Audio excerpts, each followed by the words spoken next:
Good evening. Welcome to Touchdown Football Live. Watch along for Armenia versus Scotland. We did one of these last week for the home game against Armenia, and we were feeling a bit better about things. We won 2-0. We were looking up. We were going to Ireland on Saturday. They weren't in great form. We should go and win that, build momentum, and then we got pumped 3-0 at Ireland. And now we're here against Armenia in what is arguably a must-win game for Steve Clarke. I mean, yeah, it's becoming a bit of a chore watching Scotland again, isn't it? So we've got to try and pick ourselves up, and we're just probably gonna have a laugh throughout this tonight because I mean, who can be arsed, genuinely? I'm on my own at the moment. I'm going to get joined by Adam Kennedy at some point, and I'd imagine Fitzsimons will make an appearance. Neither of those two are actually bothering their arse to watch the game. So I'm going to watch the game and tell them what happens, and they can kind of interact with me and the comments, and we'll see what happens. But yeah, how is everyone doing? Let's just get straight into Saturday. I mean, I was in the piss, right? So I didn't watch it with a sensible head on. Not like I watch most football with a sensible head on, but what did we make of Saturday? It was a bit of a nightmare, wasn't it? I mean, Stephen Kenny, tactical genius, and we were just horrendous in every single aspect of the game, second to everything, tactically all over the place. It was just an absolute nightmare. And already tonight, the team selection is coming for a little bit of criticism. The teams are going across the bottom of your screen there, as you can see. Having to type in the Armenian players' names was a fucking nightmare. I was had to double check and triple check the spelling to make sure I got it all right. Warren Burke must win or Clarke has to go. I was right, wasn't I? I mean, these are all. I mean, I was right. Was I right? I might have been right. Shite. He has to go. I mean, listen. That was as bad as Kazakhstan, wasn't it? I mean, everyone remembers that last game for Alex McLeish at Kazakhstan. We got pumped 3-0. What were we? 3-0 down in 15 minutes or something like that over there. It was an absolute nightmare. And that was as bad as it got, I think. In the post-Strachan, pre-Clarke era, it was about as bad as it got. But that on Saturday was as bad. I mean, yeah. Well, I mean, is anyone in here going to make a case, just in the chat, just while I'm reading out the comments, is anyone going to make the case for Steve Clarke? Because I'll probably come to it as playing devil's advocate at some point, but, who's going to make a case for Steve Clarke? Because, I mean, there's obviously still people out there who think he deserves to stay on and he's the right man and all the rest of it. But who's going to make that? Who's going to be bold enough to make the case in the chat this evening? Elfin Priest. John Suter apparently is injured, as is apparently Scott McKenna and apparently the captain, Andy Robertson. John McGinn's got the armband tonight. That's an interesting one. Yeah, I just don't know if how I'm feeling about this. I can't really be arsed watching it, but I'm doing it, and I'm going to try and entertain as we go through it. Adam Youngs was embarrassed. And weren't we all, Adam, mate? We were all absolutely embarrassed. It was just horrendous. I mean, individuals all over the park were poor. Hanley was rubbish. Craig Gordon, I'm not sure he had his best game again. Despite the fact he had to make a few saves. Just shows how poor we were. Yeah, Callum Hewson is going to make the first case for Clarke. If we're going for a Scottish manager, Clarke is the best option. I think he deserves to get the Euro qualifiers. There are a lot of people who hold that opinion. I think certainly probably amongst older supporters, that's probably more of a well-had opinion. Social media gets very volatile, doesn't it? I mean, every single person in the world was Clarke out on Saturday night, bar the odd couple on Twitter. But yeah, that's one thought. But I mean, why does it have to be a Scottish manager? That would be my thing.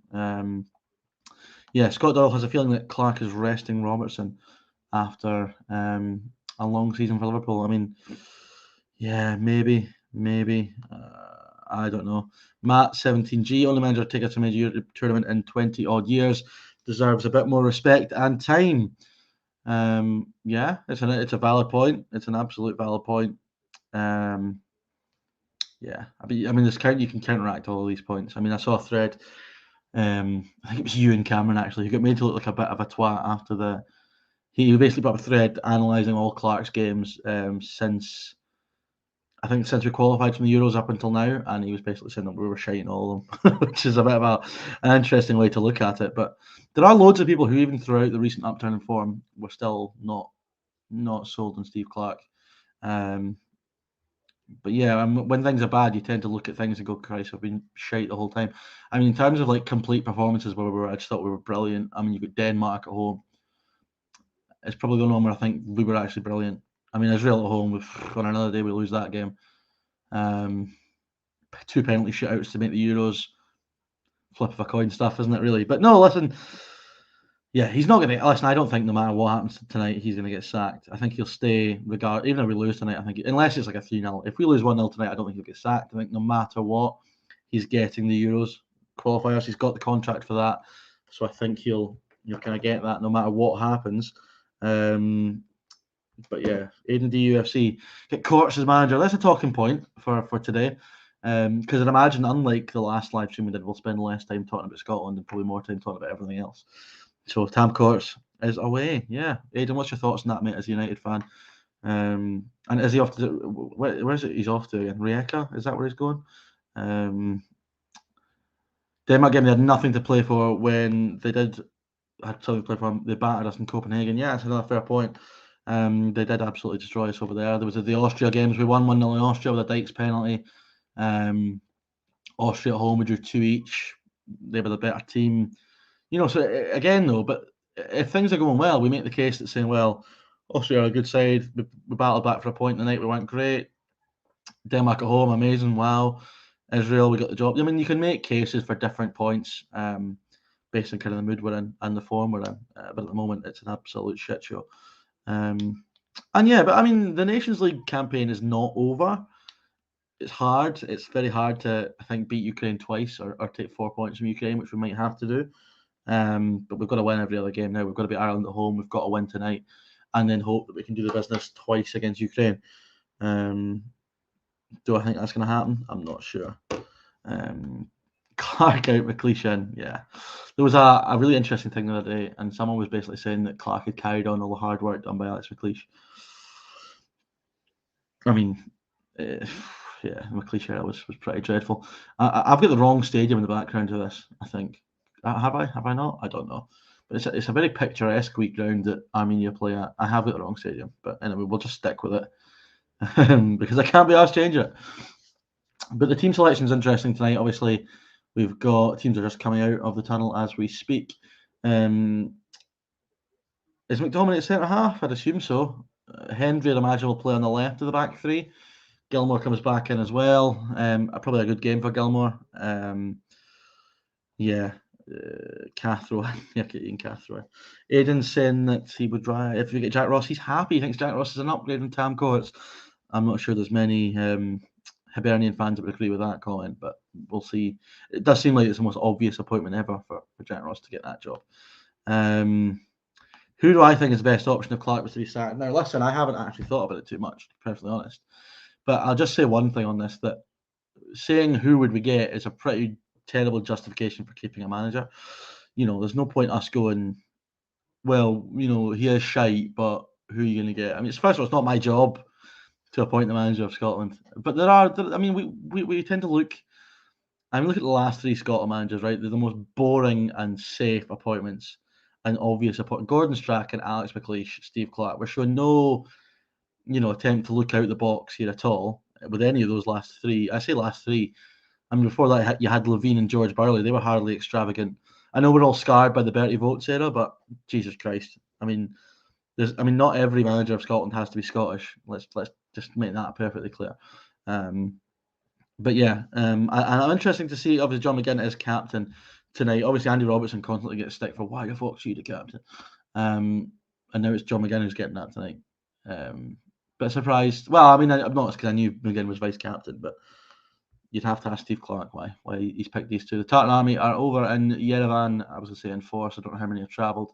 It's a hell of a trip, that. But I was looking it up, actually, about 3-4 months ago. Just in the off chance that a few of my mates might go for that. And apparently it's like £1 a pint. That's what I heard. I could be wrong. Any Tartan Army in Yerevan that, well, you're not going to be watching this if you're over there, but apparently it was £1 a pint. Some vintage retro Scotland tops in that away end. Greg Taylor gets a start too, that's interesting. Obviously had a very good second half of the season with Celtic. Can he perform tonight? We certainly hope so. Matt McQueen says McTominay wouldn't get in the Celtic team. I mean, interesting. It's an interesting shout. What a difference a year makes. Mental. What was a year ago today was the Czech Republic game. Am I right? Am I right? I think it might be. Just going my Facebook memories, I would imagine it is a year ago today, the Czech Republic game. But yeah, what a difference a year does make. I mean, I think about how I felt going into that game. Just like so excited, so happy. I mean, just amazing. And now here we are a year on after a bit of a shambles of a Euros, and failing to qualify for the World Cup and just be battered 3-0 off Ireland. It's a bit of a sobering experience. McGinley's out delivering takeaways tonight, so if you're in the Coatbridge area and you want an Uber Eats, do it, because you might get McGinley at your door. Just saying.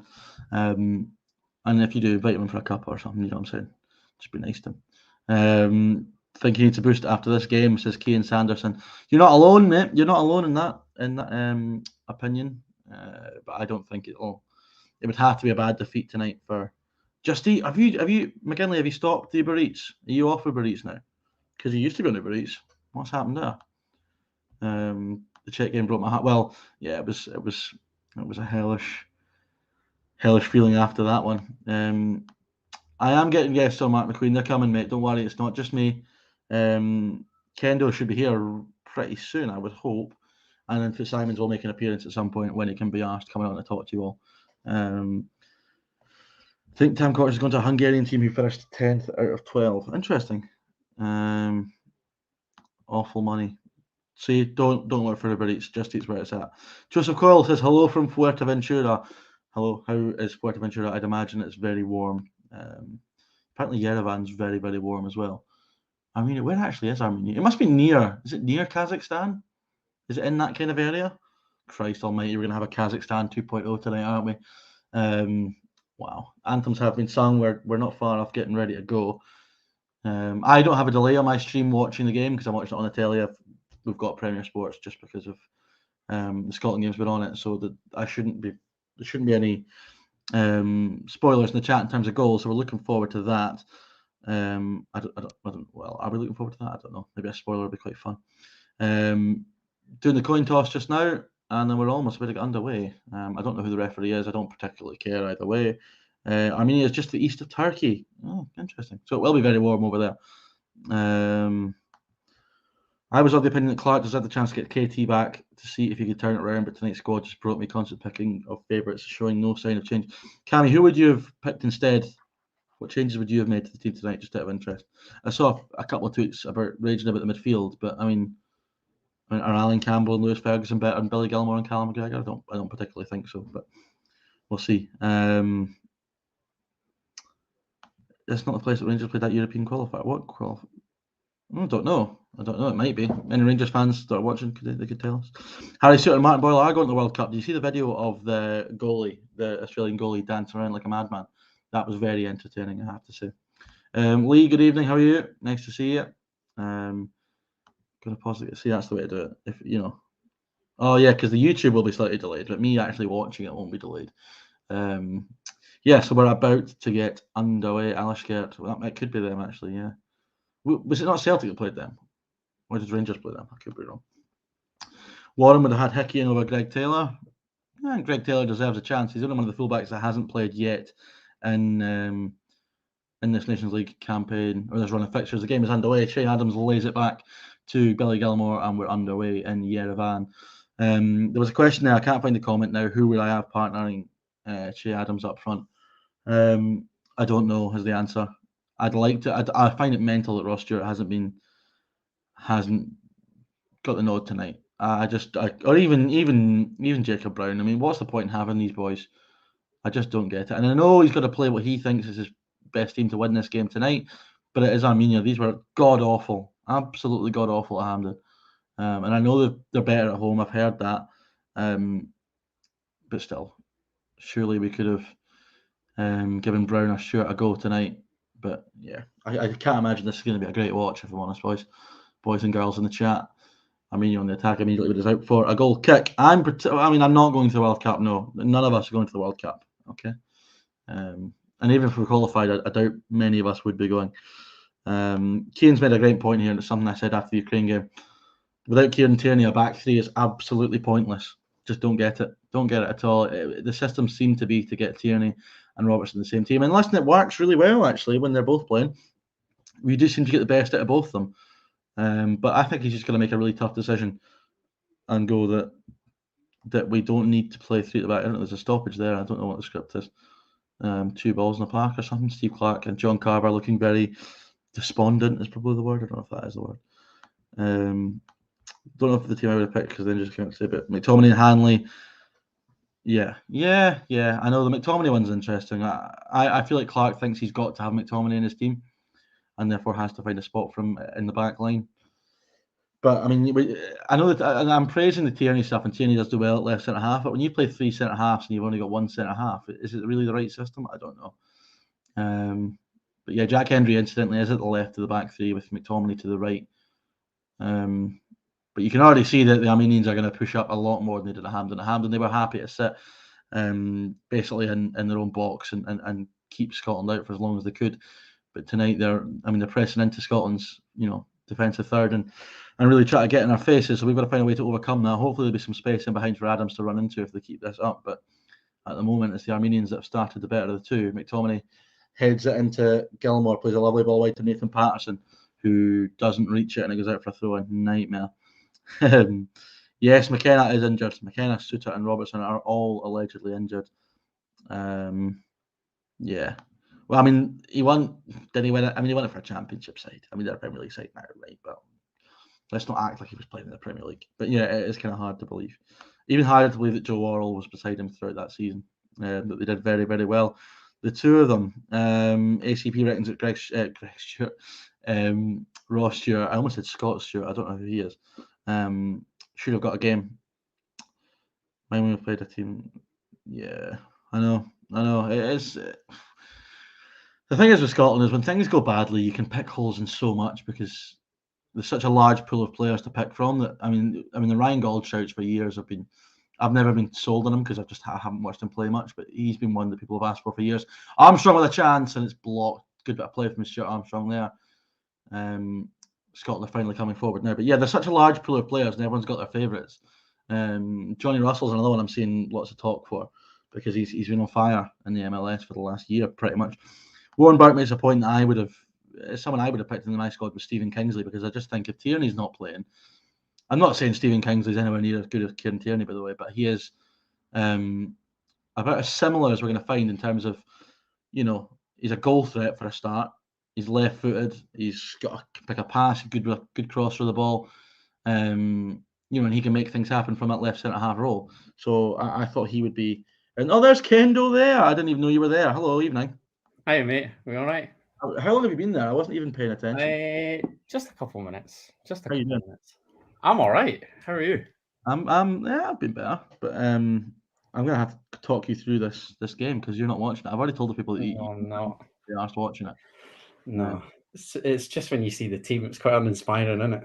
We were just talking about Stephen Kingsley there. Do you want to? Because I was just making the point that in terms of a Tierney replacement at left centre half, he's about as perfect as we could have found, and he wasn't picked. He's the only other player that really does play on a left of a back 3 regular, doesn't he? Really? Yeah. He's an attacking threat as well. Well, even set pieces, a free kick threat. His delivery is good, but again, it's like in contrast in that I'd love to see it for him, but from a Hearts perspective, I'm pretty pleased that he's not picked. Yeah, I mean that's a very selfish thing for you to say, but we'll let you off. It is. Lots of Stephen Kingsley love in the chat this evening. So McGinley's out delivering Just Eat just now, but he's currently listening. Apparently he's chucked the Uber Eats because the money was shite. So yeah, that's what he said. So what's been happening, Adam? Anyway, I mean, any topics in the world of Scottish football you think we could talk about instead of having to talk about this? I mean, Tam Courts is away. That was literally. I think Jack Ross is an absolute shoo-in for the United job. Yeah, personally, I mean, seems perfect for him. I don't. He's sort of been touted for that many, and it would be quite funny in that Dundee was a no-go, yet he'd like jump ship to go United, which would be quite hilarious. But I don't know. The referee's not giving us fuck all here, by the way. I mean, how that wasn't a foul. We've just had 2 we weren't given, and now Armenia are in the box, and Armenia are 1-0 up. Wow. Jesus Christ. I mean, Callum McGregor looks like he was fouled at the edge of the box, and Hanley looks like he's fouled. Armenia get to the byline, cut it back, and they are 1-0 in front. Holy shit. That's so Scotland, isn't it? This is as bad as it gets. Armenia are dog shit, and they are currently 1-0 up. I don't even know what to say. I'm waiting for the replay to come up. I was just going to comment how the ref was giving us nothing because it looked like Armstrong was clearly fouled a minute ago, and then McGregor seemed to be fouled. They break away. Hanley down the corner seems to get to the ball, but kind of just falls over. I don't think it's a foul. Armenia drive into the box and they're 1-0 up, and Jesus Christ. Wow. Get him out, Sharon. Get him out. Get him out. Scotland, it's uncanny. Yeah, lots of he has to go. Embarrassing. Get him out. Oh, wow. It's such a dreadful goal. I don't even know what to say. I mean, we're just fucking in the mud. We are well and truly in the mud. The thing is, you don't even watch this. You just got to listen to me watch it, which is even worse. No. Alden McNaught with the Rangers bad says it's too funny. I mean, nah. I don't find it funny. I don't find it funny. Matt Gunner says Clark is a muggiest mug going. Craig Stevens says we're crumbling like a fish supper. McGinley's got his cheat ready for full time. There's flares in Yerevan. I mean, wow, the Armenians are loving this. They've got like an ultra section on the halfway line. When do you ever see that? Do you know what? Fair play to them. Yeah. Can't be easy. I mean, sport in Scotland's painful enough. I mean, I said before the game started that no matter what happens tonight, I don't think Clark will go anywhere unless we get beat like 3-4-0. What do you think of this? Do you think he's safe either way? No. Do you think the SFA will seriously sack him if we lose 1-0 tonight? We'll have lost we'd have lost 3 games in 11. I get the impression that they won't though. I don't think they would sack him. No, I agree with you. I think they're fully on board for like the next Euros campaign, and then there's an effort from Scotland there, saved over the bar for a corner. Maybe after that. Yeah, I think. I mean, he got that contract, didn't he, for 2024 for the next campaign. I think he'll see that out regardless. Good effort there, and well, reasonably comfortable. But Lewis M makes a decent point in the chat though. Like, who is out there at the minute? Yeah, I know, but then it's an argument I've always hated when it comes to managers because it's not my job to decide who's out there. But the ball is firing out the box. But I mean, also like you look at our most recent, the last like 5 managerial appointments have been so safe and boring. They've all been like the most obvious Scottish manager available. I'm surprised that I'm pretty pleased that you said that because I'm thinking the last sort of foreign experiment that we had was really Bertie Vogts. And we're still traumatized by that as a nation. Yeah, exactly. Like how can we not move beyond this? Even foreign managers that come in, your Angelo Alessios, your Daniel Stendals, who are all scrutinised because of one Scotland manager. The Alessio stuff was horrendous. Remember that? Jesus Christ. Oh, terrible. But he was done after that Connors Key result, wasn't he? But Kurt Broadfoot didn't like the guy who used to be Antonio Conte's assistant. I mean, Jesus Christ. Yogi's out there. Yeah, Yogi's available. That's good. I mean, we're already fed up watching one up front, so I don't think we need that anymore. Lots of shout for Mark David McGee's Moyes just left Dundee as well, I suppose. Mark McGee has just left. Alex Neil is a shout in there for. I don't think he'll be Sunderland just now. No, I don't think so. Callum Davidson is just about kept St Johnstone up from relegation. I mean, I know he had a wonderful season the year before, but is he ready to be Scotland manager? I don't know. Again, like seasons wise, that's a 50% success rate, isn't it? Really? Yeah. I mean, he's kept them up, but I don't know. I'm really intrigued to see how St Johnstone get on next season. Yeah, but Christ, I can't wait for. I mean, I'm so fed up with football after watching the Pars get relegated and Scotland be shite that I just cannot be arsed with it anymore. I'm actually I think I might take up like tennis or something. But then Andy Murray's shite as well now, so he's no hips. Yeah, Kevin Thompson says Regan Stewart. I'm not sure about that one. He's taking the Cove Rangers job, apparently. Did you hear that? Saw that. Record reporting that tonight that he's in for the Cove Rangers job. It was rumoured that he left Kelly because he was going with Michael Beale to QPR, but that didn't come to fruition. Or that he wanted a full-time gig, which obviously Cove isn't. Bizarre, not yet, anyway. But I mean, fair play that he's just skipping past League One. I fully rate it, but I don't know. Here's a question: Where would Scotland finish in the Scottish Premiership? Oof. I mean, to be fair, there was that glob last season, wasn't there? Where from like 4th, like they're firmly in the thick of that. Are you telling me that Hearts are better than Scotland? I enjoy Hearts more than I'm enjoying Scotland at the minute. Yeah. Nah. What? Where do you think they finish? I mean, would they challenge for the title? Well, if they were playing together every week, and who knows? But probably would. Yeah. I mean, bear in mind that Celtic are now losing Cal McGregor, Rangers are losing Ryan Jack, and I'm looking at that. I suppose everybody's significantly weaker, aren't they? Really? Yeah. I mean, I'm not Hearts because you don't get any players. You don't get any players picked for Scotland. So I mean, yeah. What do you make of? I mean, John Souttar apparently injured tonight, as is Scott McKenna and Andy Robertson. John Souttar's still a touchy subject, but am I really buying that?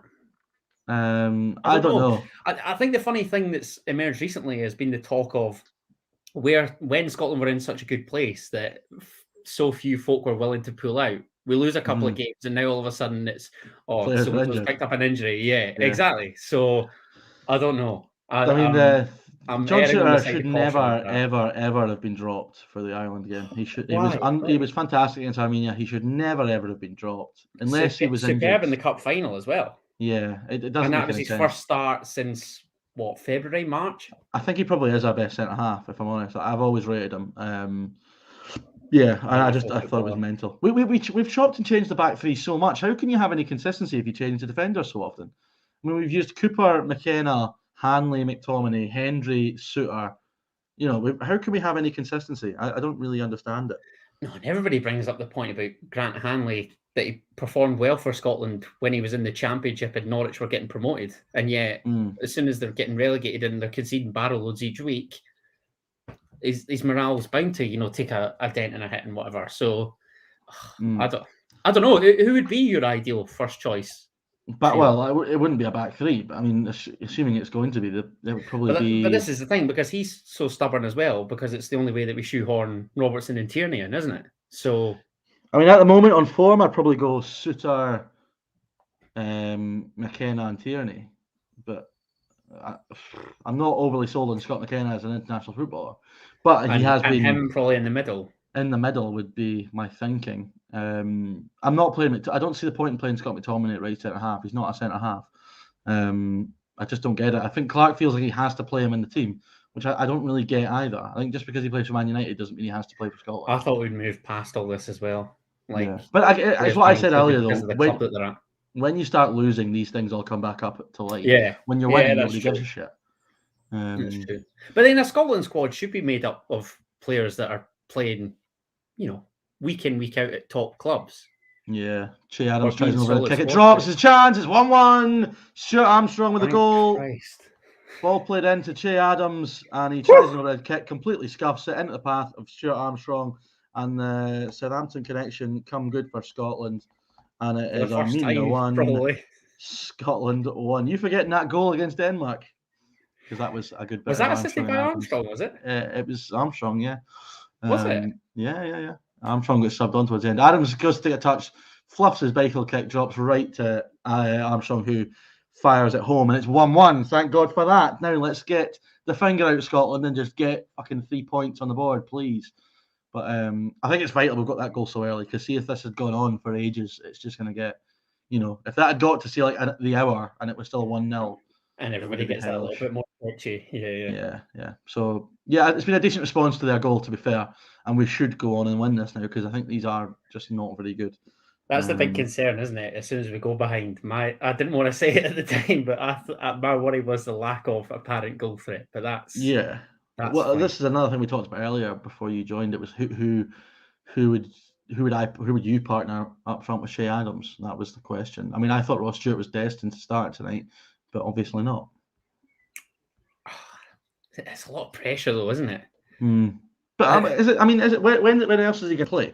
Because this is the thing about the Nations League now. There are less friendlies, and I suppose he's bound to be bricking it anyway, given he's only just recently been capped anyway. But first start, I mean, we saw Aaron Hickey nerves get the better of him on his first start, didn't we? And look at Tony Ralston in his first start last week. True. But I mean, it's against this mob, isn't it? It's not, Well, that's Stuart against this mob tonight as well. So, well, yeah. But it's not the world. It's not the playoff. Is my point. I do think this game was perfect for Ross Stewart, for what it's worth, and he probably would be my choice, given he's in shit hot form for Sunderland. Basically, the reason why they got promoted, and Lyndon Dykes. I couldn't even tell you the last time Lyndon Dykes scored. But then his recent scoring record for Scotland is very good. But I know what you mean. I think your point at club level, he's not exactly prolific. But it is mental that Dykes is now injured, and we've just got to start Adams. And there isn't really an alternative, which just terrifies me a little bit if Adams was to get injured. I really like Shea Adams for the record. I think he's really, really good. And I think he's been really unfortunate that he's not scored more goals for Scotland as of yet. I do think there's going to come a time where he starts hitting the net regularly for us, because I just think he is. I think he's very, very good, to be honest. Do you think that would coincide with a move away from Southampton, maybe? Potentially, but I mean, he had a decent season last year, but Southampton are so hot and cold. They are the most hot and cold team in the world. They'll win like 4-0 one week, then get beat 9-0 the next. What have we got here? There's loads of people. Hendry, Hanley, McTominay, Taylor, and Gilmore are needing shot along with Clark. The Gilmores, oh my God, Armenia are in, Jesus Christ.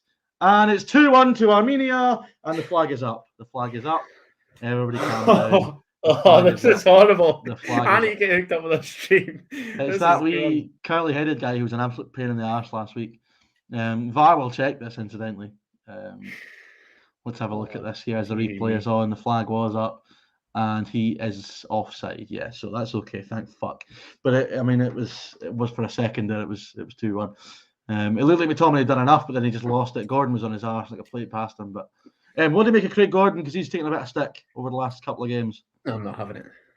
You're not having it? You don't think he was at fault for the third goal? It was, but name me a decent Scotland player that day. Yet he's the one that gets singled out when we're all. Do you not think he was at fault for the first Ukrainian goal, being in no man's land? Didn't really come out, didn't really stay in his line, just kind of made it easy for him to get lobbed. Potentially. Sorry, by the way, I thought this was an easy offside decision, but this goal check has gone on a bit too long. Got on a bit too long for my liking. Yeah, it's offside, thank fuck. Shat myself there briefly.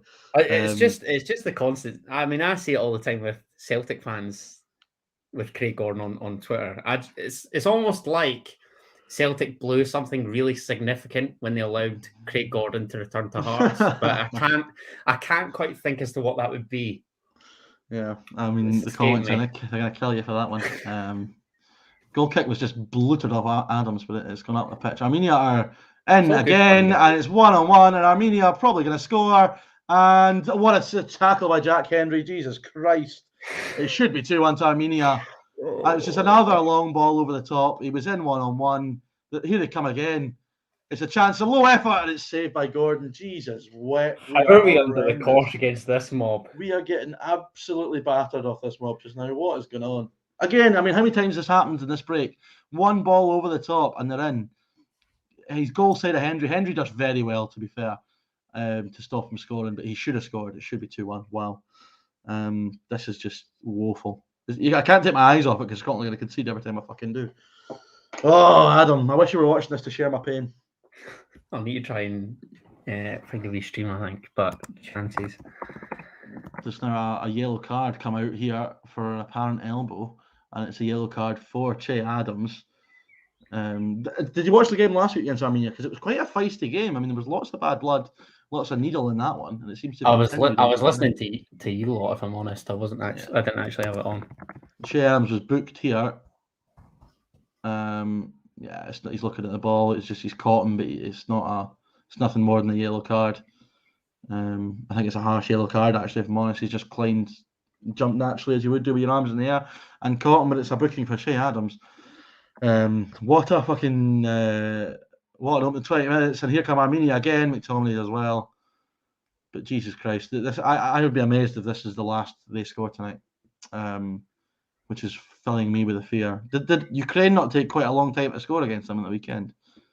I'm sure it was 0-0 for a long period of time. Yeah, I think they peppered them late on in the second half, did they not? And obviously Armenia did beat Ireland, who have just pumped us. So, yeah, interesting. Aldo says VIP League. Although other good streaming sites are available. It looks like it could be offside. Ball comes into the box and goes out for a corner to Armenia. And yet again, they are well into the attacking third and putting pressure on Scotland. I can't believe this, to be perfectly honest. It was offside. It looked well offside, but apparently it was quite close. Interesting. corner for Armenia. Going to be taken by number 23, whoever he is. And it's going to be an in-swinger, probably right on top of Craig Gordon. It is an in-swinger, and the ref is blown to... I hate it when refs do this. See, before a corner's taken, and they blow to have a talking to, and you've got to wait to take the fucking corner again. Just because give a foul. Just play and give a foul. So it's going to be take 2 for this corner. Yeah, shit, well, imagine promoting illegal streaming, but I wouldn't do such a thing, mate. Armenia must have been embarrassed when they seen our result against Ireland cleared away by Che Adams, and it'll come out to your man with the fuzzy hair again, who seems to be always in the ball. I don't know his name, but he's a bit of a pain in the ass. Looks like the kid from Diversity. Here come Armenia again, wide right into the box, and it comes all the way through, and it's cleared by John McGinn. But again, the flag was up. VAR's having a field day with these late fucking flags tonight. But yeah, 22 minutes played, and it's still 1-1. Oh, not fun. Not fun at all. Fixtures are at 9 on Friday morning, Adam, for the next season of Cinch. Look forward to, I suppose. But I was thinking about doing a wee live stream and just, as the fixtures get released, but because I'm up for work at that time anyway. On Friday, I don't know how many of our viewers will be up at 9 a.m. That seems like a foul. That is a foul. Who do you want as your ideal opening day fixture for the Jam Tarts? Hibs at Tiny. Okay, interesting. Never going to happen, is it? But interesting. No, it'll be Celtic away. Yeah, probably. Or Celtic at home. I mean, yeah. Well, I'm thinking they'll unfurl the championship flag, won't they? So we're bound to get them at Parkhead. Guaranteed. Yeah, that's a good point. Although Rangers weren't at home. Although that was because of crowds, though, wasn't it? They wanted to be a crowd. It's a threat to lives at that stage, mate. I would very much like Kelty at home for us on the opening day. How depressing is that? But the thing is about that is, right, because it's still kind of a Fife derby, there'll be a little bit of needle. Maybe not needle's the right word, but it's going to feel like a kind of bigger game than, say, we played like Peterhead at home, which would be meaningless. I suppose you could lay a marker down, really. It'd be a good morale boost if you... We're back in pre-season training. 2 signings under the belt. We've actually got a big squad already because we've got loads of players still there. And obviously Craigie Whiting is back, and I can't wait to see 5 youngsters being drafted in as well. Yes. Just like, I mean, you're in again. Oh my God. Here they go. They're going to make a tit of it, are they? They can't get the shot off. Oh, they should have been in, but they still get the ball in the box, but there's too many men back surely now, and they have to play it out of the box. But Jesus fucking Christ, they were in again. It was one player was taking on Hanley, who seemed to do quite well, and the shots eventually deflected into the hands of Gordon. But how many bloody times are we going to get teared apart by this lot? It's horrendous. Stuart Miller asks, are we Clark in or Clark out? I mean, my opinions of Steve Clark have been known for over a year. And I was ridiculed, Adam. I was ridiculed by numerous people who are now apparently Clark out. Interesting. Yeah. I prefer not to speak as well, to be perfectly honest, because what's the point? Adams with a shot from range, and it's just wide. But, yeah. That's about as good as it gets. Lewis M is Clark in, he says. Interesting. Okay. I'd love to hear Lewis M's reasoning. There are still plenty of people who are Clark in. Listen, I think we've only lost 3 in 11 games. We're in decent form. Be serious, I mean, we are. I mean, that's one way of looking at it, isn't it? It's a very valid point to make. Not going to get farther, are we? No, but just because... I know, Scotland shouldn't. It's not like Scotland should qualify for every major tournament. I know what you're saying. You've got no divine right. You've got to earn it. But there are going to be better teams than us that aren't there. Ultimately, what's his job based on then? Well, he was given the contract for till 2024, so it's got to. McGinn slid in and won the ball. They are going to give him the Euros campaign. There's no doubt about it for me. This was one of those challenges where someone wins the ball, but you worry that the foot was high on the follow through. Ref didn't give a foul, but he did stop for the player being down. I was a bit worried initially that McGinn could have been in trouble. Let's have a look at McGinn slides in, gets the ball. There's nothing in it actually. It looked worse than it was. But it was heart and mouth time for a second there. Anyway, sorry, continue. What were you talking about then? No, I'm adamant that he'll get the next Euros campaign regardless. I think Craig Stevenson makes a good point in the comments there. Like, what would have happened had David Marshall not saved that pen? Well, again, and which pen? Because there was the one against Israel as well in the playoff semi-final. This is it. Like we got in through the back door, winning 2 penalty shootouts. A bit of a coin toss. And then to get to the Ukraine playoff, we beat Israel 3-2 at home, and another night we lose that game because we weren't great, if we're honest. And we're an absolute embarrassment in the tournament, scoring once. That's what I was saying. Apart from the Denmark game at home, when was the last time Scotland were brilliant and won? And I thought, wow, we were great. Because even then, I'm thinking of like other memorable nights at Hampden. Like Israel would be one, but we weren't great. Exactly. And the Serbia game, I thought in normal time against Serbia we were fantastic. But in extra time, Jesus Christ, we rode our luck. Well, that was the longest half hour ever. Yeah, and the substitutions that night were horrific. I mean, the worst substitutions I've ever seen. Patterson, McBurney, I think. He brought McBurney and Patterson on for McGinn and Dykes, who were our two best players on the night. And Ryan Christie, I think, also got subbed off, who was another one of our best players on that night. Yeah, it was utterly bizarre. Mental. Yeah, long time ago. Scott Doyle, this is a good talking point for you. I watched some of the game because I know you have. I think you've got a bit of a view on this with Hearts being in it this year. I mean, if you take up the podcast when it was announced last year, and I laughed off the suggestions that it would be a 1-year thing. Money talks, doesn't it? And bullshit walks. Che Adams is in. Oh, Che Adams, that was almost delightful. He's taken a lovely first touch to meg his man and then just tried to dink it at the far post from outside the box, but the keeper read it, but it could have been a great goal. Lovely idea from Adam. Scott loves asking me about the lower leagues. In terms of the Lowland League, I should want it as a Hearts fan. Like I should be happy that we've got another team in the leagues, but not. Oh my God! Armenia in again, and it's blocked by McTominay. I've always said that I'd much prefer the kind of affiliate route and would help local clubs out. I think Edinburgh City would be an ideal affiliate for Hearts and Hibs to send youngsters on loan to gain that exposure. Obviously now with City in League One, they're playing at that higher level. So I don't know, but even like Boreham Rose, who have you can send some decent youngsters to Dunfermline if you want. There must be some decent youngsters at Hearts that could play for us next year. You'd hope. I mean, you and Henderson, for example, you'd probably take, could you not? Given the season he's just had at Alloa. Yeah, we're doing all right for strikers though. I mean, we have got 4 strikers in the books. Whiten and Kevin O'Hara, Craig Whiten. I think obviously you've nicked Chris Hamilton off us now. I think that's a great signing. Yeah, Hamilton's a great. It's at least a 3-year deal, maybe even longer, which is a great bit of business from us. I didn't realise he was a Boyhood fan either. Yes, a past fan. Yeah. So dream come true for him. And delighted to see what he gets up to. But yeah, we're probably all right up front though, which is weird. I mean, we've got Todorov as well, who'll probably get offloaded, I would think. I mean, there's 4 strikers who are more than good enough for League One. Which are Whiten, O'Hara, Lewis McCann, and Nicola Todorov. McCann obviously still young and played a lot last year. He will learn a lot in League One. So I don't think we're strikers. It's mental because I was looking at the power squad today. We need 2 centre halves, probably 3 wingers because we've got to have 1 and probably a centre mid and a goalie. I was thinking about it though. Like when we did that live with Ryan, you kind of made the point that it wasn't a good, or you didn't believe that it was a good squad. And yet a couple of years back, I can remember being on a stream with you and you had McManus, O'Hara, Whiten, I think all through like double-figure league goals. Yeah. So but then again, the thing is that the ones that got that looks like offside against Greg Taylor. It will be, I think. It is. But it was the signings that Peter Grant made that were shit.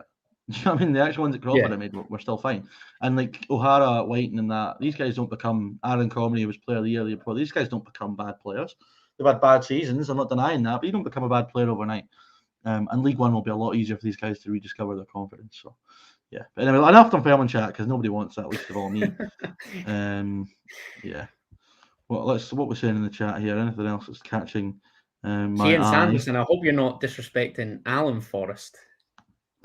Alan Forrest. Alan Forrest got more chance of making the Scotland squad than James Forrest at this moment in time. Without a doubt. Ryan Fraser's an interesting talking point because obviously he chucked it, didn't he? I mean, he didn't go to the squad when called up because he wanted to train with Eddie Howe, who just got appointed at Newcastle. But then Ryan Fraser hit a good bit of form in the second half of the season, and Steve Clarke basically came out and said everything was sorted and he was going to be considered for selection, but then wasn't picked. I feel like Ryan Fraser's just one of these wee mental cases anyway, because I'm convinced he was... Chance! Oh, Nathan Patterson, you clown! Oh, good bit of play by Scotland. Armstrong down to the byline, cuts it back, and Patterson with his left foot just boots it up into the air. I don't really know what he's done there, but Scotland unlucky not to be 2-1 in front. Because was there not talking like when he was leaving Bournemouth that he was holding out for like a move to Arsenal or Spurs or somebody like that? Yeah, he was the top assister in the league for like 2 years in a row or something ridiculous like that. Was flying. Then ran his Bournemouth deal down, and then it was the Toon that came in for him. And then you thought with Eddie Howe that'd be a great appointment because he's obviously played his best football under him. But he did seem to have a decent second half of the season when he was fit.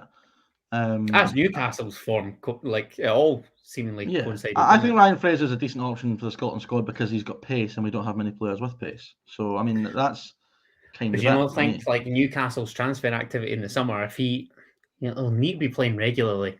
I don't know. I think if Bournemouth had gone up, he probably would have gone back there. Bournemouth have gone up. I mean, now Bournemouth have gone up, he might go back there.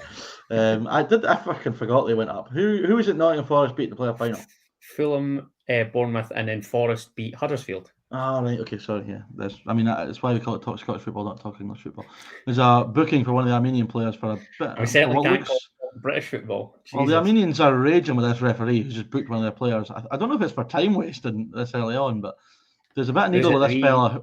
No, it's number 3 with he's got a ginger beard. He looks a little bit like Ollie McBurney kind of. He looks a mix of Ollie McBurney and Johnny Russell. And he's been arguing with Stuart Armstrong for ages. Matt17G asks a really good question. I'm going to throw this out there now and say yes. Okay, I don't know when, and I don't know. Love that. Me and Ryan we just mentioned it in passing the other day, and I'm going to say yes because we're into the off season now.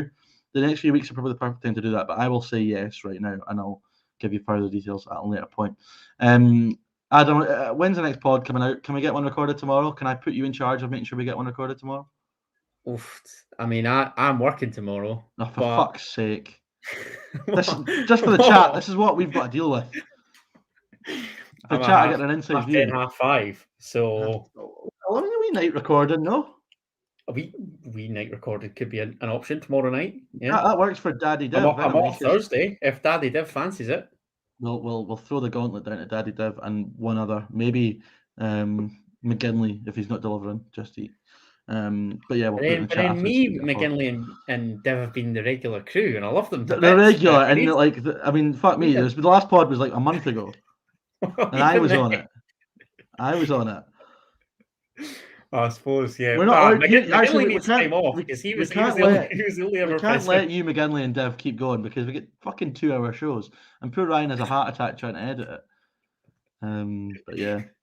Stuart Miller's just reminding everyone, if anyone didn't ever see the initial FM season... What Calvin and Kieran up to? Where are those clowns?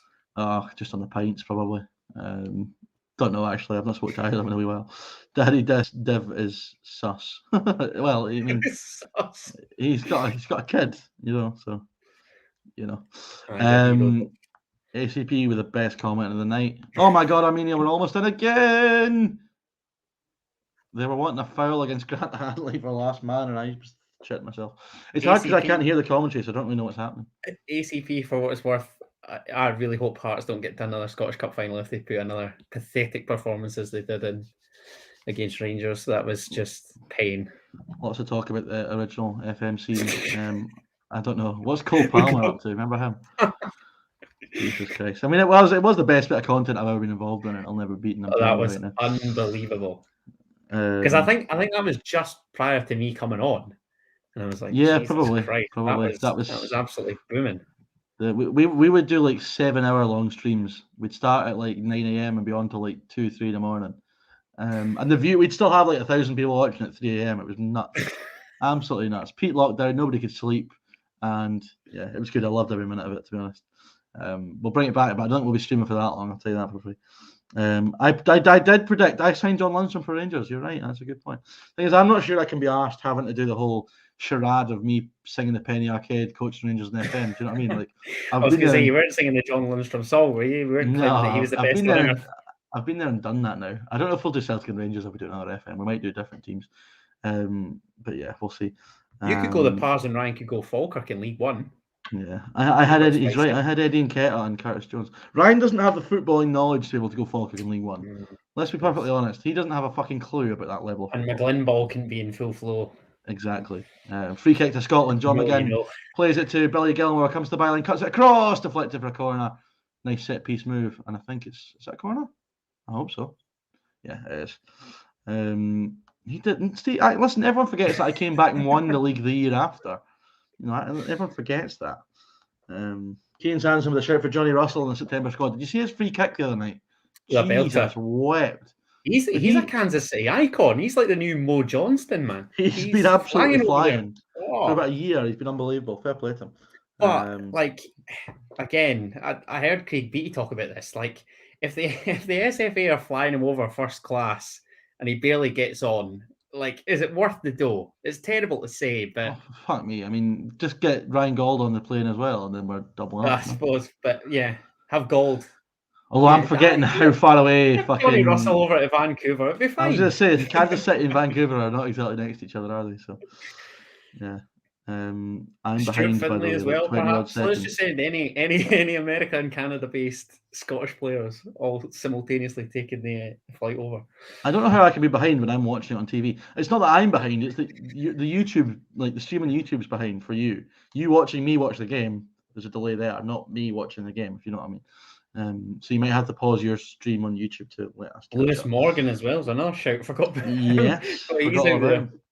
Who else is out there? Any other Scots out there? Stuart Findlay, he's out there. Yes, said that. Yeah. Gonzalo Higuain was raving about Lewis Morgan, so he was like one of the best players I've ever played with. It's just absolutely bizarre. That is mad. Yeah. Let's fuck it. Let's just get the whole American crew on the go. Russell Morgan. I feel there's somebody else. Yeah. Maybe. Can't remember. Remember when who was it Jim Goodwin played for? Did he not play in MLS? Because there was that thing that he played in the David Villa's debut for New York City against. Who's that? Jim Goodwin? Did you say? Is that not right? What's this? There's a trivia question about Jim Goodwin. Annie Wilson. I knew there was somebody. How could I forget him? There's a trivia question about Jim Goodwin and David Villa playing in the same game. Or maybe it was St. Mirren against New York City. Was it? No, I don't know. God knows. Potentially. He might have been playing for St. Mirren at the time. He nutmegged David Villa, who was playing for New York City. Only on TSF would you go into the most random loopholes like this. Yeah, does everyone else remember what I'm talking about? When fucking he did. Jim Goodwin nutmegged him. Search it if you don't remember it. I'm telling you, search it. Oh my God! I've just searched Jim Goodwin, David Villa. Yeah. Up has come a Daily Mail article saying David Villa taunted by Jim Goodwin after St Mirren midfielder nutmegs former Barcelona star during New York City friendly. Yeah. What? Mental. Oh, it was New York's. It was New York's first professional match. So it was the first ever goal for NYC in a 2-0 friendly win against St Mirren. There's a bit of trivia for you. That is fantastic. So who's Danny Wilson playing for? I didn't really catch the Rapids, Colorado Rapids. Oh, okay, interesting. Scotland have got loads of the ball now, and we're starting to kind of dominate the game, but there's not a second goal. He and Sam Nicholson were both out there, and Tim Howard was. Sam Nicholson, what a player, by the way. That's my guy. He was a player. Do you know him as well, Chris? You know everyone. I do know Sam. Yeah, he was same school as me. I think he was 3 years above me or something. Get on the Zoom, see who's getting on. I don't know what the script is with Sam, to be honest, because I think his Bristol Rovers deal's expiring. I don't know what he's up to. Get him back up the road. Get him up the road. He was very, very good, wasn't he, in that Hearts team? Yeah. Who else? There was some that Hearts team that won the championship. There were some belters in that team. Remember, Jamie Walker again. His time at the club's just come to an end. Was it Zayfouk? Was that his name, the striker? Enero Zayfouk. Ho! He was a big fucking beast of a striker, wasn't he? Oh, what a player. You beat Cowan Beath 10-0, that was some laugh too. Oh, fantastic. Yeah. Here come Armenia again. And we go for Armenia for half-time would really make this toxic as fuck. It's back when Osman Sow was a competent striker as well. Yes. That goal against Celtic, remember that one? Jesus, fuck. Yeah, I was there that day, right down that end as well. Went with my dad. Both could not believe it. Yeah, interesting. A long time ago. Where's Osman Sow at now? Good question. After he left Dundee. I don't even know what happened to him after Dundee. Yeah, do I. Jason Cummings is going to play for Australia. Is he actually going to play for Australia? I did read that, actually. Did I read that? I saw there was talk of it, but is he? He's not been drafted in yet. It was some laugh of the cum dogs at the World Cup, though, isn't it? Osman Sow is now back over in Thailand. Back over? What do you mean back over? Well, was he there before? Back over, but I think he was. He was in Asia somewhere. Tony Higgins asked if we don't win tonight, will Clark go? No, he's not. Sorry, we sold him at China. That's right. And now he's in Thailand. There you go, back in Asia. Interesting. So 5 minutes till halftime in one of the worst games of football I've ever watched in my life. I'm joking. The first 20 minutes were actually probably pretty good for a neutral with the amount of fucking chances that Armenia had. And they still look a threat, and they're still pressing very high. This just feels like it's going to be a really... This is the kind of night where you want Dykes in, because he's probably going to pop up with a header in the 90th minute, like Faroe Islands away. That's another one. Christ, we only beat Faroes 1-0 in the last minute, thanks to VAR. That was brutal. It was the worst VAR check of all time. It took ages. And that was how close we were to not winning against the Faroes.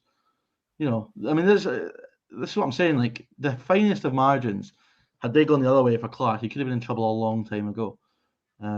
So, yeah. Here comes Stuart Armstrong with a heavy touch, but he seems to be fouled. Oh, my God, the ref's giving us absolutely nothing, in fairness. Keane Sanderson makes a great point. How many, like, former SPFL players and current SPFL players are actually off to the World Cup with Australia? Ooh. I mean, 2 of the back 4 are Hearts players. You had Jackson Irvine, Jamie McLaren, Boyler, Martin Boyle, Harry Suter, Aaron Moy. Aaron Moy, what player? There must be a few others as well, actually. Is Ryan McGowan still kicking a ball now? No, I don't think so. He's over somewhere. He's on a Hearts podcast now as a regular Gouser. Really? Interesting. Yeah. Oh, here come Armenia before half time, and it's blocked. Do you remember when Hibs signed Rhys McGivern? Remember him, the blonde-headed left back, and everyone, all the Hibs fans. Ryan McGivern, was it? Ryan McGivern, was it? Ryan. He McGivern? Was shocking. He was so bad, but all the Hibs fans shit themselves and thought they'd signed Ryan McGivern. I think that was the season that we got relegated. Oh, Armenia could be in, and it was a good ball across the face, and it's just. You and Hibs both go down because they went down in the playoffs, did they not? Yes, that's correct. Yeah, he was pish, man. Is that correct, or was that the year after Hibs went down? Who was Hibs manager when they went down? Was it Terry Butcher? Butcher, yeah. It was Pat Fenlon the year we went down. So it must have been the year after Hibs went down in the playoffs. Yeah, you're right. Because I think... that's a hellish challenge on Nathan Patterson. You must have got relegated the year of the Cup final, 2012. 2012, yeah. We got beat 4-0 at Easter Road to relegate us. It was a nightmare. Oh, there's a red card! There's a red card for Armenia. Oh, Nathan Patterson's raging. I don't know what's happened there. There was 2 quick yellow cards flashed to the Armenian player. Patterson was absolutely half, but now Patterson's screaming in his face. I don't know what was said. But Scotland players having to calm down Nathan Patterson, who obviously is no stranger to a scrap, Ryan? But yeah, we'll leave it there. But Armenia are down to 10. Wow. That should be our game now. Surely. It's a shocking challenge on Nathan Patterson. But then there's obviously afters had. I mean, McGinn comes over, he's not happy. A bit of a... It was Armstrong, it was a headbutt, I think, on Stuart Armstrong. He left one on him. Oh, he's left one on Armstrong. It's a shocking challenge to begin with, right? And then he comes head to head. I think it's Armstrong. Let's have a look here. It's McGinn. Oh, it's not. Is it? Let's have a look here. He does leave one on him. It's a soft headbutt, but it's a headbutt nonetheless. The torches will be out for Clark if we don't win now. And Armenia are down to 10 minutes just before halftime. I mean, this game, I don't know what it is with Scotland and Armenia, but there's been such fucking needle in these 2 games. And now there's a red card. Try to go back through history. Is there any needle between the 2 nations? I don't know what the Armenian players are raging at, but Nathan Patterson then went in for words with him. McGinn's now pissed himself. It's Armenia. Yeah. Well, I mean, it should be plain sailing from here on out for Scotland. But again, should being the key word there. It's now going to be even worse if we don't fucking win, because we're going to have they were down at 10 for that heat's just going to be magnified, isn't it? No, I mean they're used to it though, so it's not as bad. Gilmore with a I mean in terms of like the heat that Stevie Clark's under. Yeah. 3 minutes added at the end of the first half. A goal now would just kill it, which would be very nice. Yeah, but it was a pretty poor challenge on Patterson originally. I think it was a yellow card, but a strong yellow, and then he's just headbutted John McGinn, which is just fucking mental. Anyway, Scotland can try and get a goal for half time. That would be really good. Here is Patterson. McTominay can whip it into the box towards Che Adams. It's headed away. But yeah, I mean, it's been I've not enjoyed it, but it's been kind of entertaining, I suppose, in the first 45 minutes. But yeah, lovely football from Scotland. It's Armstrong. It's 2-1 to Scotland. What a great goal! What a great goal, Stuart Armstrong. Delighted with that, I have to say. It's a lovely bit of football. Lovely bit of football. The interplay is just outstanding. Yeah, and a great finish by Armstrong, who's actually, like, he's either fouled or he falls to the ground as he gets the shot off, but it is 2-1 to Scotland. It's on the side. It's McGregor on the ball, plays it into McGinn inside the box. Lovely flick to Armstrong, who takes a lovely touch to beat his man, slips and fires it in past the goalkeeper, and it's Armenia 1, Scotland 2. Thank God for that. And you know, Armstrong's been needing this. I was going to say below you it says that we're 12-1 up, but oh fuck me. Yeah, 12-1 to Scotland. Everybody, it's 12-1 to Scotland. You left me hanging way too long there without telling me that. Stuart Armstrong is one of those players that I was convinced I'd never seen have a good game for Scotland. So I'm glad that he's cranking it up tonight. That's good. Yeah, he had a few good ones under Gordon Strachan towards the end of his spell. I was always just convinced that there was like a clone that played for Southampton and a clone that played for Scotland. But I've always been a huge fan of Stuart Armstrong. He's a great player. It's a good game for him tonight. Ripped it up here, to be fair. It's just whether he could cut the mustard down there. Yeah, he's done okay over the spell things at Southampton. He tends to be in fits and starts. Here he is again down the left-hand side, cuts it across, and it's away all the way through for a throw-in. But he's probably the best player tonight, and the 2 goals are testament to that. Thank fuck, because I actually, as much as I'm not Clark's biggest fan, I actually couldn't be arsed with a big inquest again tonight. I just can't be arsed with it. Yeah, I've got better things to do in my evening than worry about Steve Clark. So Clark will be safe. Scotland are 2-1 up. It's going to be 3 points in the Nations League, you would think, now, unless we do something disastrous in the second half. And McGregor is giving it away. You're in. Down the right-hand side, they've probably gone a bit too wide. McGregor gets back, and we deal with it. Thank fuck. But Jesus Christ, McGregor's almost let him in there, and that would have been a disaster. But talk about curse of the commentator. Wow, that would have been definition of curse of a commentator. Let's just get the halftime whistle blown there and we fuck it up. McGregor had one against Armenia at Hampden as well. He got away with it that night. I think Suter did really well on the cover, but tonight McGregor covered it himself. But it is half-time. Is it half-time in Yerevan? It is half-time in Yerevan, and it is Armenia 1, Scotland 2. Now, this is my favourite part of these live shows where we don't have to talk about Scotland. For the next 15 minutes, I want anything but Scotland chat. All the questions about anything to do with Scottish football, or otherwise for that matter, in the chat, and we'll try and answer them. Out with the national team, because nobody wants to talk about the national team at all. Yeah, I'm trying to think what else there is to talk about. We covered Tam Courts, kind of. So, what about St Mirren with their refusal? I think they're wanting 3 stands against the Old Firm. Oh yes, I did see that. I did see that. Good for them.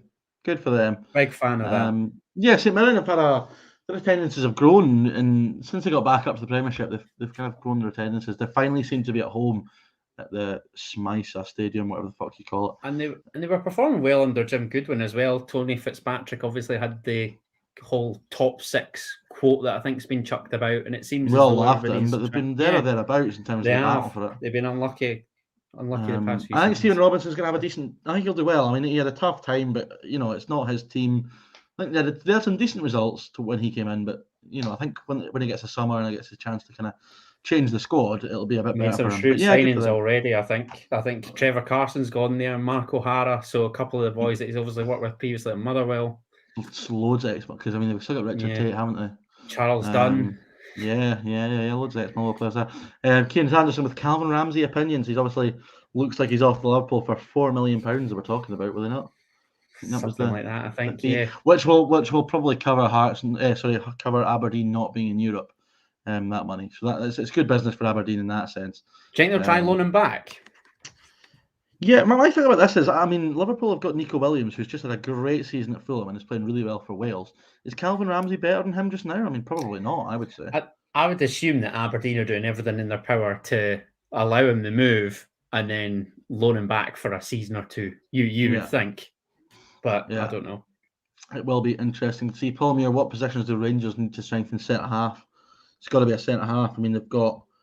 I mean, is Balogun leaving, or did he? I can't remember. Was he leaving? Yeah, Balogun's left because Goldson signed his deal. He's obviously brought in Suter. So they've got Suter, Helander, Goldson, and Bassey. Katic still there.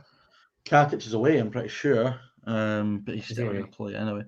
They need a centre half because, first of all, Helander's far too injury prone. I think Holander's really good, but I think they need another one. I think Bassey is wasted at centre half. I think with his athletic ability, getting up and down that flank, and Barisic was hardly in great form last season. I think Barisic is away as well, is he not? I heard rumours of that. Yeah. Was it Turkey? Trabzonspor, was it? Like that. And I think a centre forward as well. Atomic Kitten's away. Absolutely. And they'll need somebody to back up Morelos. I like Kemar Roof, but I don't. It sort of peaks and troughs, I think, for him. I don't think we've really seen the best of him at Rangers just yet. Yeah, and also I think for Europe, it's why Morelos does so well, because he's willing to run the channels and running behind. Roof wants the ball at feet all the time. We've seen that cause them problems a few times. They need a striker, that's definitely, and probably another right-sided attacker. But to cover Hadji being out and whatever. Yeah, I think they will. I think they will get. They will get replacements.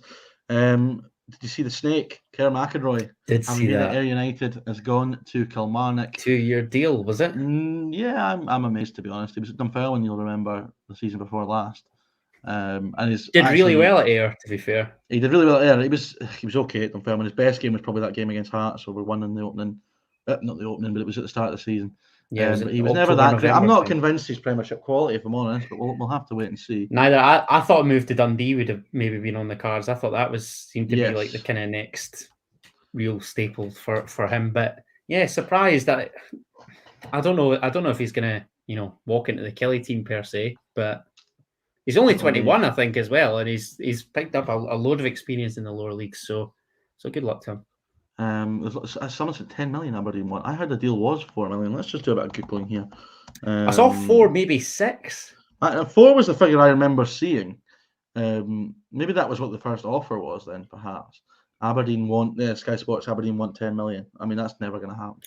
Aberdeen aren't going to get 10 million. Liverpool are never going to spend 10 million on Calvin Ramsey, because, I mean, they are the most shrewd operators in the transfer market in the world. I know they spent loads of money on Darwin Núñez, but I mean, their net spend is fucking phenomenal, and they're not going to get it by spending 10 million on Calvin Ramsey. What else have we got here? Katic is still there. But Katic is not going to play. I mean, how many times has Katic been sent away on loan? He's obviously not to the standard. And you saw what happened last year when Hollander got injured. You were left with, Balogun, I know, is gone now. Souta's another one who, is no stranger to a long-term injury. If Rangers don't sign a centre-half this summer, I guarantee you they will regret it. That's all I'm saying. What else have we got now? A good bet for Josh Cairns. Well done, mate. Well done. Oof. Like that. Yeah. What else have we got? The 21's a good result away to Denmark the other day. I saw Stephen Kelly's free kick. Corker of a free kick. A beauty. That was a good result. What else have we got to talk about? Did I just see, are Kelly going to challenge for top 6? No Somebody chance. Asked that. No chance. The only reason they'll get there is because of their gaffer. I don't think that squad's a top 6 squad. And their striker, who will still score goals, I would imagine. But no, they're not. Listen, I don't think Kelly were that good last year anyway. I mean, literally, and this is the mental thing, the Dunfermline got fucking relegated. And see, across the 4 games against Kelly, we were, as good. It was a poor championship last year. I said that the whole way through. I thought it was a shockingly bad championship. Whereas the year before, when Hearts were down, I actually thought it was decent. I thought we were decent that year. Dundee were okay. That was a reasonable championship. But Wraith were really good as well. Wraith as well were fantastic at that point. Wraith have just signed Ross Millen today, who was at Kilmarnock. He played with Dunfermline. Kelly fans are all positioning themselves at that. Cammy McFarlane, who's our resident Kelly fan, is normally in the chat, but he's not here just now. The lights are flickering in my house, which is giving me the fear a little bit. There's a good question from Paul Muir, because I want this predictions locked in. Wow. We need to lock in a date for all this. It's a bit early. It is, but we need a date. Well, when is the first game of the season? Do we have that? Yeah, it's earlier than usual, isn't it? Great question. I want to say it's the first week of August. Let's do 2022/23 dates, right? I think it might be earlier than August. You know that? Yeah, if it's 31st of July is the first weekend. 31st of July. When is the championship? Championship is also that day. They're all that day. Okay, that's an interesting, because normally am I right in thinking that recently the championship and the Premiership haven't always started the same weekend? I think that's happened a few times, but it is this time. So I mean, wow, there's Then obviously the less fixtures, so yeah, it must start different. Yeah, that is right, I think. So, I mean, we'll do that show the week before that. That'll be interesting. Yeah, I mean, I'm guessing you're obviously confident Hearts will go for third place again. I'd like to hope so. It's going to be. I think we're sort of all forgetting about Hearts actually being in a European group stage, which is mad. We are forgetting about this. So this could be this could be bizarre. It's going to go one of two ways. It'll either be solid, respectable, and hopefully third, probably fourth. Or what do you mean probably fourth? I don't know. I get the impression that Aberdeen, Hibs, whoever cannot possibly be they can't be as bad as they were last season. They can. They've got fucking Lee Johnson in charge. They just signed a player by mistake. Well, Hibs maybe, but Aberdeen, I like Jimbo. I think Jimbo will get it right if he's given the chance. I think he probably will too, but I don't think he's gonna. Hopefully not yet. Don't get me wrong. I mean, if you offered me third, here's a bold prediction for next season, right? Let's say Hearts go out in the group stage, right, and they finish third with no trophies. I bet you Hearts fans are really get Nielsen the fuck. I'm telling you right now. I could because there'll be no trophies, and I guarantee there'll be Hearts fans that'll watch. I could see that. You'll be one of them. Personally, I'd be pleased with that. But yeah. What else have we got? Right, do you want to read that name out? Absolutely not. Don't try and catch me out. I actually rate the amount of signings Hearts are making well in a good position and not stagnating. It's a very good point, actually. Hearts have been very proactive so far in the transfer window. They have the big centre halves coming now. Bread Rolls, I see, is being nicknamed. Alan Forrest. Hopefully another centre forward to come. Ideally, I think I saw an article, might be in the Record reporting the other day, that Robbie's looking at 3 centre forwards. Interesting. Because obviously we don't know what's happening with Sims. I think Liam Boyce would be the only one that's really recognised at the club. So is Woodburn staying? Hopefully not. He's terrible. His Liverpool deal was expiring. I saw that a Scottish Premiership club was interested, but not Hearts. What about that for a comment? Very much let himself go. And there was talk of Lauren Shankland, but that seems to have fallen by the wayside as well. That would have been a really interesting signing. Just Connor Ronan as well was linked. I would have taken that. Aberdeen also looking at him. No surprise there. Where does Celtic need to strengthen, except for the obvious left back, in your opinion, to avoid being embarrassed in the UCL? I don't think Celtic will be embarrassed in the Champions League this year. I think they can cause teams issues, especially with the pace they've got up front now. The likes of Kyogo and Maida on the counter-attack. See the space they're going to have to run into in these kind of games. I think that could be really effective. Obvious left back. It seems as though Big Julian's away as well, doesn't it? So he's absolutely thrown the toys at the pram as well. Yeah, so they still need a centre half. Where else do they need to strengthen? I mean, in the forward area, they're pretty sorted, I would say. I mean, Kyogo, Yakimakis, Jota, assuming he signs. I'm trying to think in the middle of the park. Maybe they need some kind of, not saying like a big holder per se, but somebody with that little bit more a Beaton replacement. A bit of a physical presence to accompany, because Callum McGregor's a tidy footballer. Any one of Hatate, they're all very similar in that midfield. I feel as though they need a bit needle a bit dig, but I don't know. I'd imagine they probably will go for a midfield player, having lost Beaton, and McCarthy's hardly going to fucking play, is he? So Beaton did play a lot for Celtic last season. He played a lot of games. Rogic as well played a lot of games. So these guys are probably going to need replacing. I'd love to know who's on his shortlist and what he'd be willing to pay for, players that Celtic are targeting. Yeah, it's interesting. I mean, you've gone from last season where they needed a mass overhaul to now if they get Jota, they're fine in an attacking sense. Maybe a midfielder and a centre half, and they're probably there. Left back is one that looks like they're going to go and get. I thought Greg Taylor had a really good second half of the season, to be perfectly honest. And I think he's probably only going to improve, but I still think that they need to, better that position in terms of the first 11. So that'll probably definitely happen. But beyond that, I'm not too sure. Yes, right. What else have we got in terms of comments and questions? I can't see anything else that's jumping out at me. There was something about Dunfermline, but again, we've done that. Dunfermline need 3 wingers, 2 centre halves, a goalie, and that's probably it, and a midfielder, and that's probably it. Where the Hearts need to strengthen, and hopefully Graham Doran's out the door. bit of creativity in midfield, somebody to complement Mackay. Obviously, we've got Forrest on the other flank. A centre half to obviously replace Suter. Probably says you need a new backup goalkeeper. Oh, without a doubt. I do not want to have to see Ross Stewart between the sticks if anything happens to Craig Gordon. My goodness, he is. What happened to Harry Stone? Is he not still in the books? Harry Stone is still on the books, but I don't. Who is he on loan recently? Albion Rovers, I think. Did he not go to Thistle? Who was the goalie at Thistle? He was on loan at Thistle, and then I think Hearts recalled him due to lack of game time. I'm not 100% to be honest. But there you go. We could give you Harry Stone on loan if you're needing a keeper. Yeah, maybe. We need. I mean, we've only got Dennis Mehmet, who's just fuck me.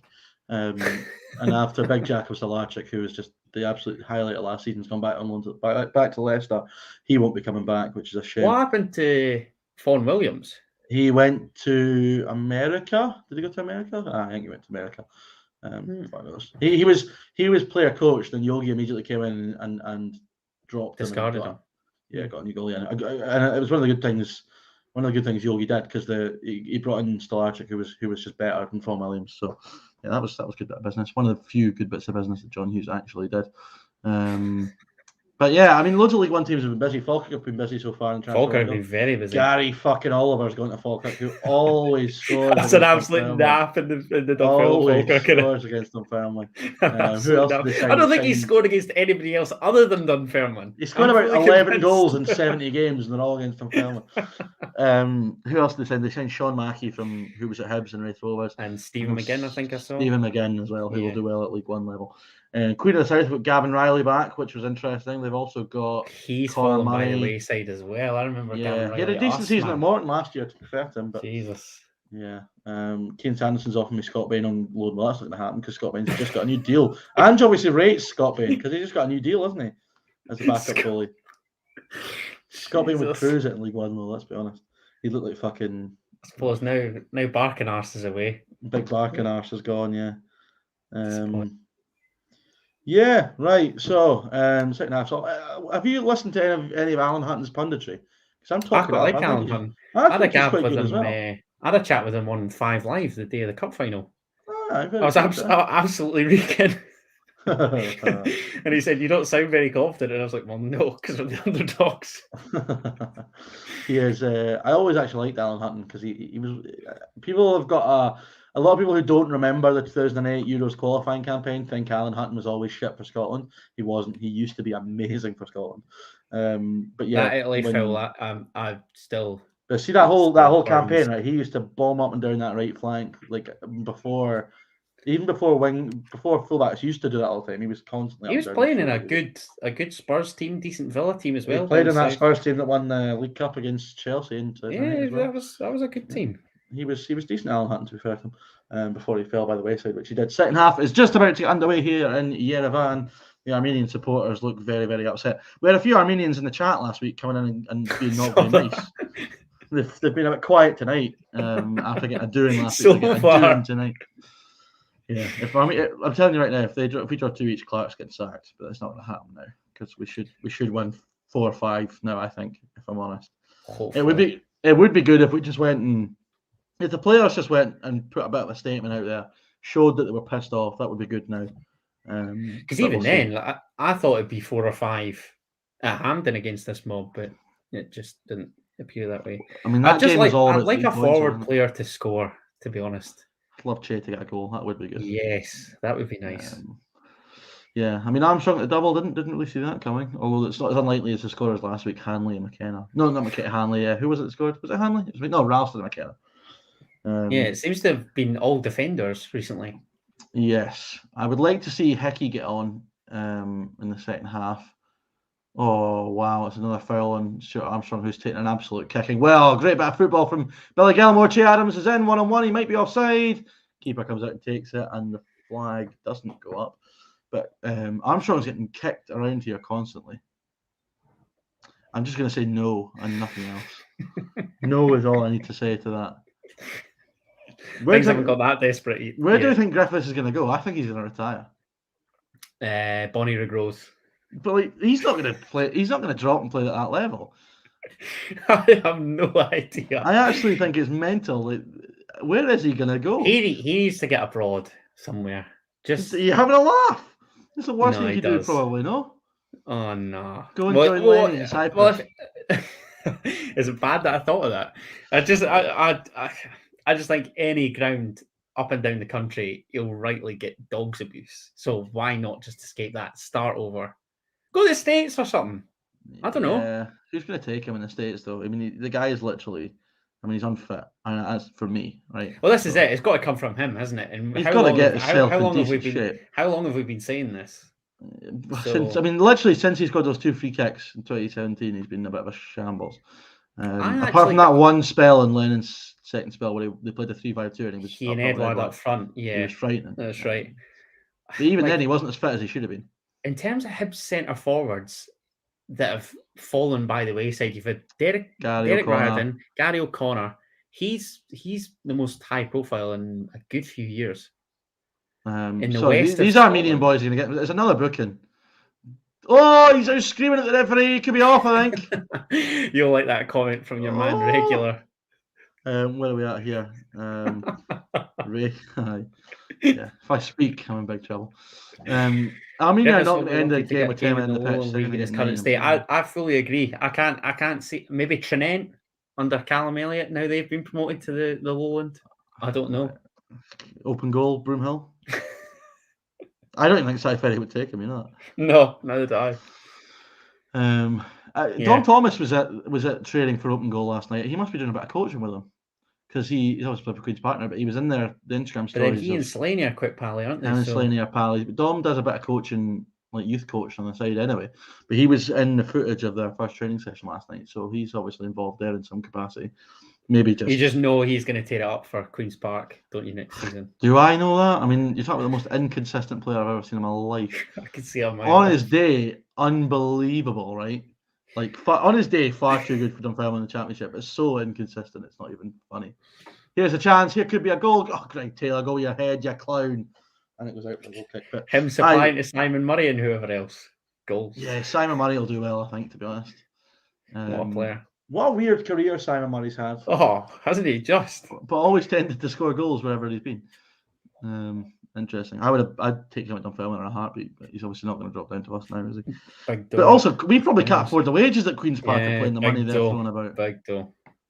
Which is sad. They're also playing at Stennismuir as well, apparently, for the foreseeable until Lesser Hampden is ready. Oh, is that right? Ockleview's the new. I was raging that Queen's Park went up because I wanted that Lesser Hampden away day. I didn't want to miss out on it. But they're not playing there. I think it's just for their foreseeable. I think they're planning on playing at Lesser Hampden. How long are they taking with Lesser Hampden? Well, I mean, I've been at Hampden recently and I've looked at it. It doesn't look anywhere near fucking ready for, Championship football. Yeah, it's going to be really, really interesting. See when Dunfermline play Kelty, right? Kelty's Kelty can hold like 2,000 max, right? Dunfermline would take 2,000 to Kelty because it's so close. Easy. So it's going to be fucking all ticket and probably season ticket holders only in League One against Kelty Hearts. Should have thought it. Chance, Nathan Patterson cross, John McGinn, and it's 3-1 to Scotland. That's the Lickber handball, VAR could be called upon. But it is 3-1. I'm gonna make sure I write 3-1 and not 13-1. Oh, I just did 23-1. But luckily you guys can't see that yet. Yeah, so I mean, listen, job done. It was a ball into the box from Greg Taylor, really deep to the back post. Patterson fires it back across. It comes up. It might hit John McGinn's hand, actually. I think that's going to get disallowed. Let's have a look at that again. Patterson fires it back across into McGinn, takes a touch, bounces up, maybe on his chest, actually. He spins well and fires it home. But yeah, we'll see if VAR's going to give anything.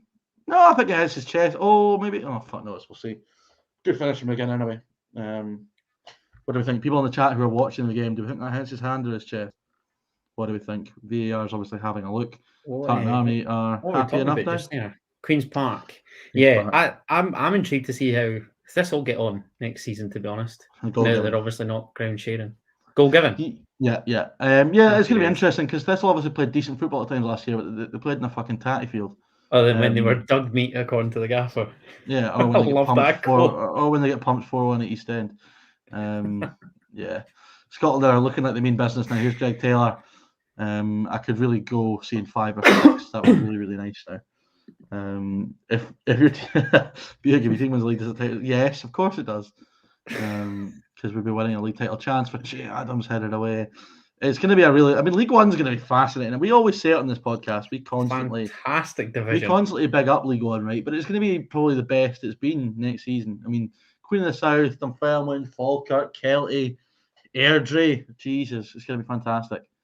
Alloa probably maybe secretly vying for that spot. Kicking about. There's always been loads of needle between Airdrie and Dunfermline. That's been a bit of a nasty game for you. Who do Airdrie not have beef with? Let's be honest.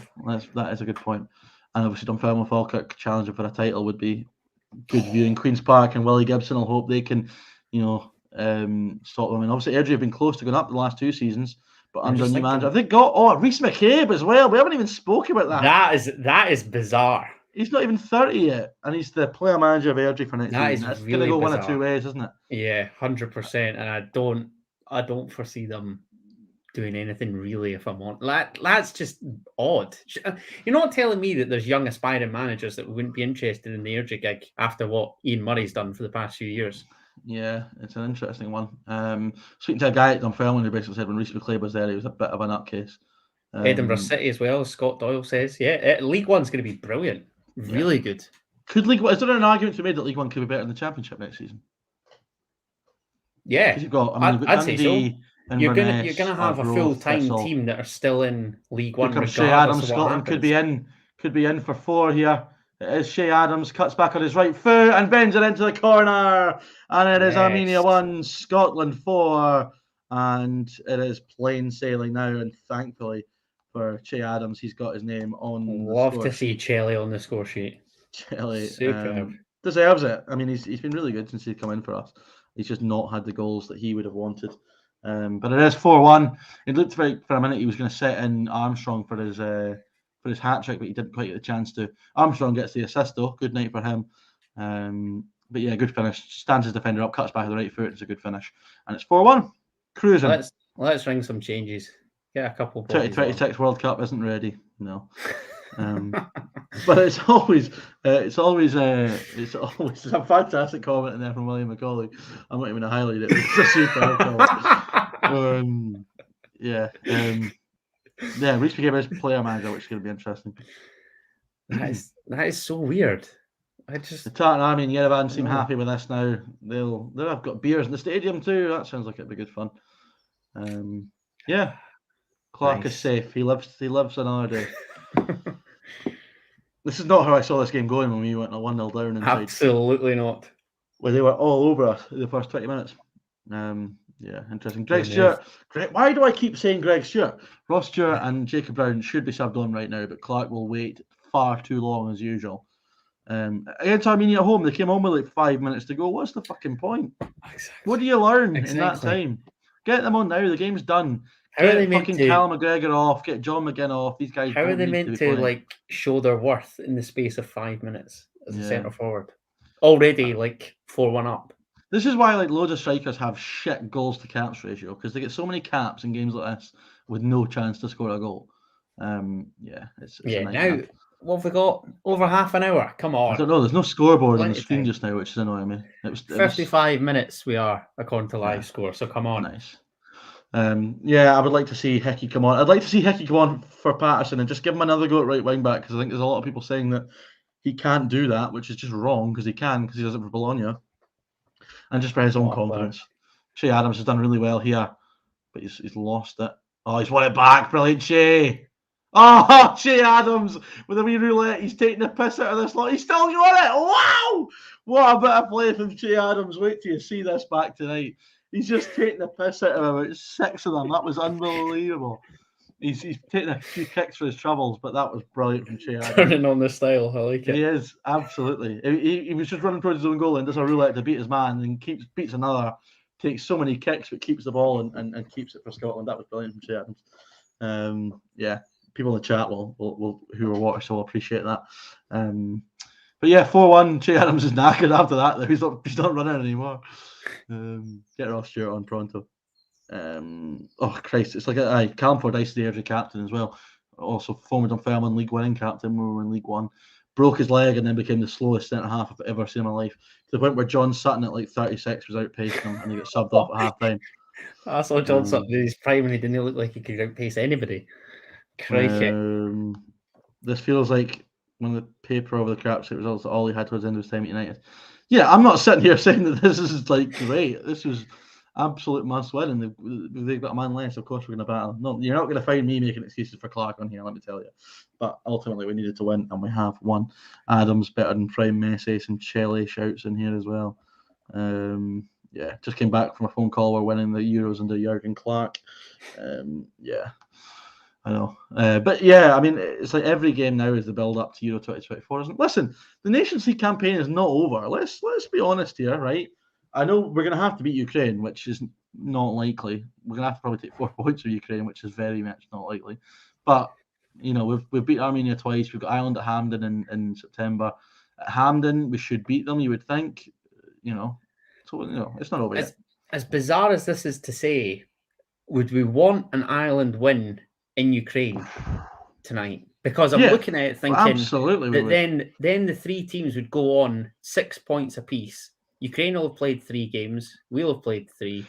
It's in our hands, though, isn't it? 4. It'll be in our hands. We've got to play. I mean, listen, do I see us beating Ukraine twice? No. Do I see us beating Ukraine once? I'm not totally sure. Do I see Ireland beating Ukraine? Absolutely not. I wonder if Jobby Madden's over in Yerevan tonight, because he was in Dublin at the weekend. Saw that with the yellow top on. What a guy. I did see that. And the guy's giving him the red card. Nah, superb stuff. Wonder if Bobby Madden a red card with him. I bet Bobby Madden just carries his cards around just in case. And if he didn't, who was carrying the card? That's what I want to know. Spertsian is getting subbed off. I think he's like their best player. He's not a happy boy. None of these are very happy at all, man. They've taken a fucking doing tonight. Spertsian. He's on a booking, I suppose, so I would like to see him get sent off just more few. And the wee guy with the hairy fucking head's going off as well. He pissed me off all. Who was he? Which one? Bayramyan. Number 7. Number 7. An half piece. He's a wee fucking. He looks like that Hannibal that plays for Man United, but like if he'd been sleeping rough for a few days. But yeah. I think we can beat Ukraine. So do I, mate. I think we can beat Ukraine. Do I think we will? Is a different story completely. Why not? Looking at Clark makes me depressed. Well, I mean, yeah, interesting. Yeah, I would love us to make some. Can't wait for the Clark 87-minute substitution masterclass. That is what's going to fucking happen. All I want for the rest of the game now is Stewart and Brown to get minutes and Armstrong to score his hat trick. That's all I want. That would do me. Right, quiz question for Adam Kennedy. Yes. Who was the last Scotland player to score a hat trick? And who was it against? Oof. I've got 2 in my head. I initially thought Stephen Naismith, but I think that's wrong. Is it Stephen Fletcher? It is not Stephen Fletcher. It was John McGinn against San Marino at Hampden. Who was the first since Stephen Fletcher against Gibraltar. Yeah, I think Robert Snodgrass also scored a hat trick in a game. It was against Lichten. Oh no, or maybe Fletcher scored 2 hat tricks, did he? He might have done, you know. Maybe he scored one against Malta and one against Gibraltar. But he definitely scored one against Gibraltar. But it was John McGinn against San Marino, yeah. Did Fletcher not score about 6 goals against Gibraltar or something? And maybe he did hit a couple of hat tricks. Maybe. James Forrest as well. Forgot about that against Israel, was it? Does that only? No, he only scored 2, did he not? He scored 2. I thought Forrest hit a hat Forrest trick. scored 3. I thought he scored a hat trick. The first goal was. No, it wasn't a hat trick. I'm trying to remember this now. Yeah, Forrest hat trick sends Scots to playoffs. Scotland 3, Israel 2. Okay, I was wrong then. It wasn't fucking John McGinn at all. It was James Forrest. And now I'm actually questioning whether or not McGinn did score a hat trick that night. I think he did, but now I'm now questioning it. Yes, he did. He did. Yeah, so it was before that. It was McGinn, then Forrest before him, then Snodgrass against Malta. Oh, so McGinn was the most recent then, I was right. And Fletcher hit 2 against Gibraltar, that's right. So I was McGinn right. was the most recent. 6. We know our stuff, mate. We know our stuff. It's not the right order, but we know our stuff. Forrest scored 2 against Albania the week before that Israel game, and one of them was an absolute cracker of a goal. Armstrong to the shot just right there, chasing his hat trick. Yeah.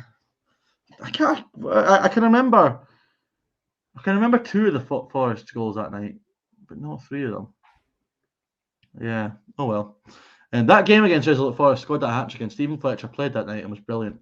People forget that. He played up front with Ryan Christie off him. And I think the first goal was Fletcher with a flick onto Christie. He came back and then Forrest put it in. Yeah, no, actually, I do remember it now. 2015, 16, 18, and 19.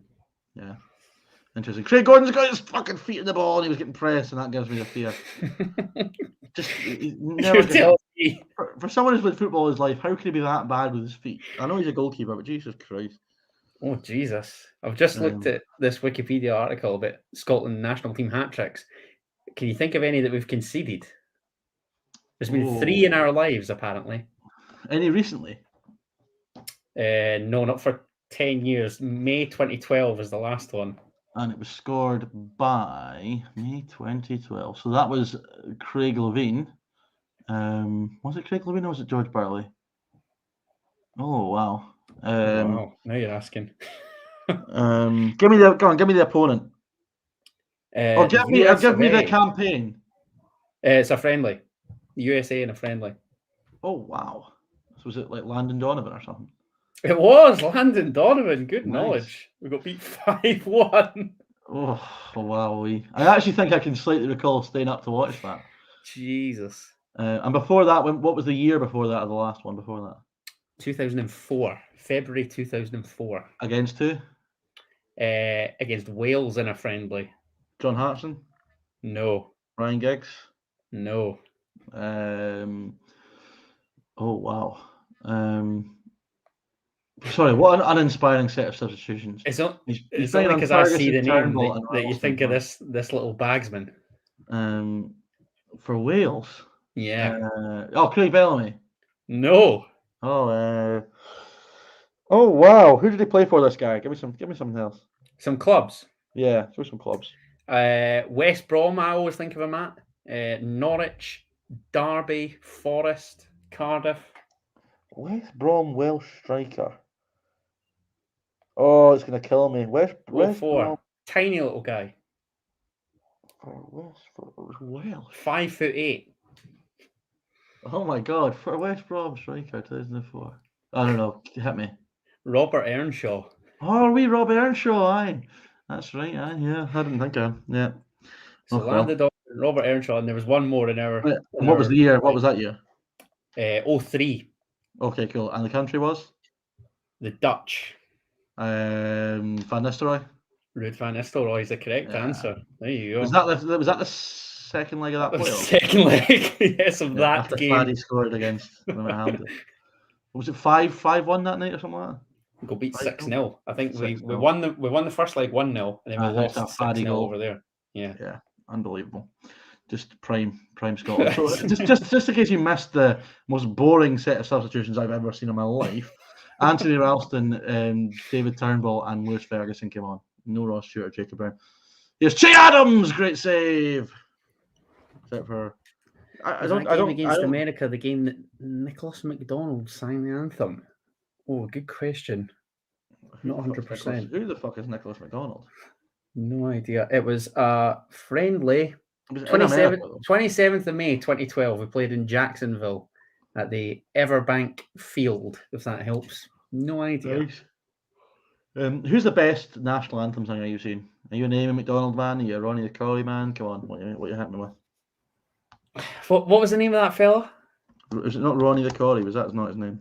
I don't know, but he had everything. Come on! Ronnie Brown. Ronnie Brown, yeah. I'm a Ronnie Brown man. Come on! Remember when Amy McDonald got the words wrong? Does anyone remember that? I'm not having this Amy McDonald. She did get the words wrong once. That absolutely happened. And I'm not keen on our man either. Oh, wow. Although if he wants a chat on TSF, I wouldn't say no. He's going to end up at Dunfermline when I can just see it. Oh, although we don't need a right back. We've got fucking 3 right backs. We're absolutely fine. So, yeah, it's 65 minutes on the clock, and this game is just pre-season vibes now. Because his Thistle career ended, in superb fashion down at Somerset. Scrapping, like the last game before they played in the playoffs. I swear Somerset is the only ground I've ever seen players and fans go at one another because of the way Graham Dorrans. Yeah, like walking up that way. They need to do something. I mean, that only happens because of COVID restrictions. They change in different places. And Ayer's plans for the new Somerset look really good. I haven't seen it. I actually don't want Somerset Park to change ever because I love it. It's cracking. In recent times, as soon as I go to Somerset Park and see you there, I know we're getting pumped. So, well, it was a draw last time, was it not? We not draw there? Yeah, one each. One each. That fucking howler of a goal. The most bizarre goal I've ever seen in the flesh. Mental. Good times. Thank God that season is over. The family have got pre-season friendlies coming up. It's like 11 days till our first friendly. We play Cove on the 25th. Did I see Hibs? Who did Hibs announce their friendlies against? I didn't see that. No. Maybe not. We've got 4 for the 30th as well, I think. So yeah, we've got a few already lined up. Morton are going to Carlisle away, but fans can't go. Fans are devastated. I mean, why would you tease your fans with a trip like that? Oh, mate, don't even. We're away to Preston North End on a Wednesday night. Who thought that was viable? I'd be going. On a Wednesday night? Just 2 days off work. Stay down there on the Wednesday. No. Che Adams put some work in here, to be fair. And the goalie is almost walking. Hibs were against Paul Hartley's Hartlepool and Burton Albion. Yeah, interesting. Hartley Paul. I wonder how he'll get on. That's down such there. A weird move. I love Paul Hartley to bits, but that's dodgy. He's done a very weird managerial career. He's Stephen Presley to me. He's either done really, really well or disastrously. There's no in between the Paul Hartley. Like Cove and Alloa, outstanding, and then you got Dundee. I'd even argue. Yeah. Well, yeah, and then you got Falkirk. Which was just a shambles, wasn't it? Taking days off to go to Preston. Listen, I don't get out much. Right? You're all right. I'd be taking that up. With our German owners, I thought we might have got a wee pre-season trip over to Germany. That would have been now we'd be talking. Right, Clarky boy, get more subs on, please. Just to give me something to talk about because this is really boring the shit out of me, and I want my dinner.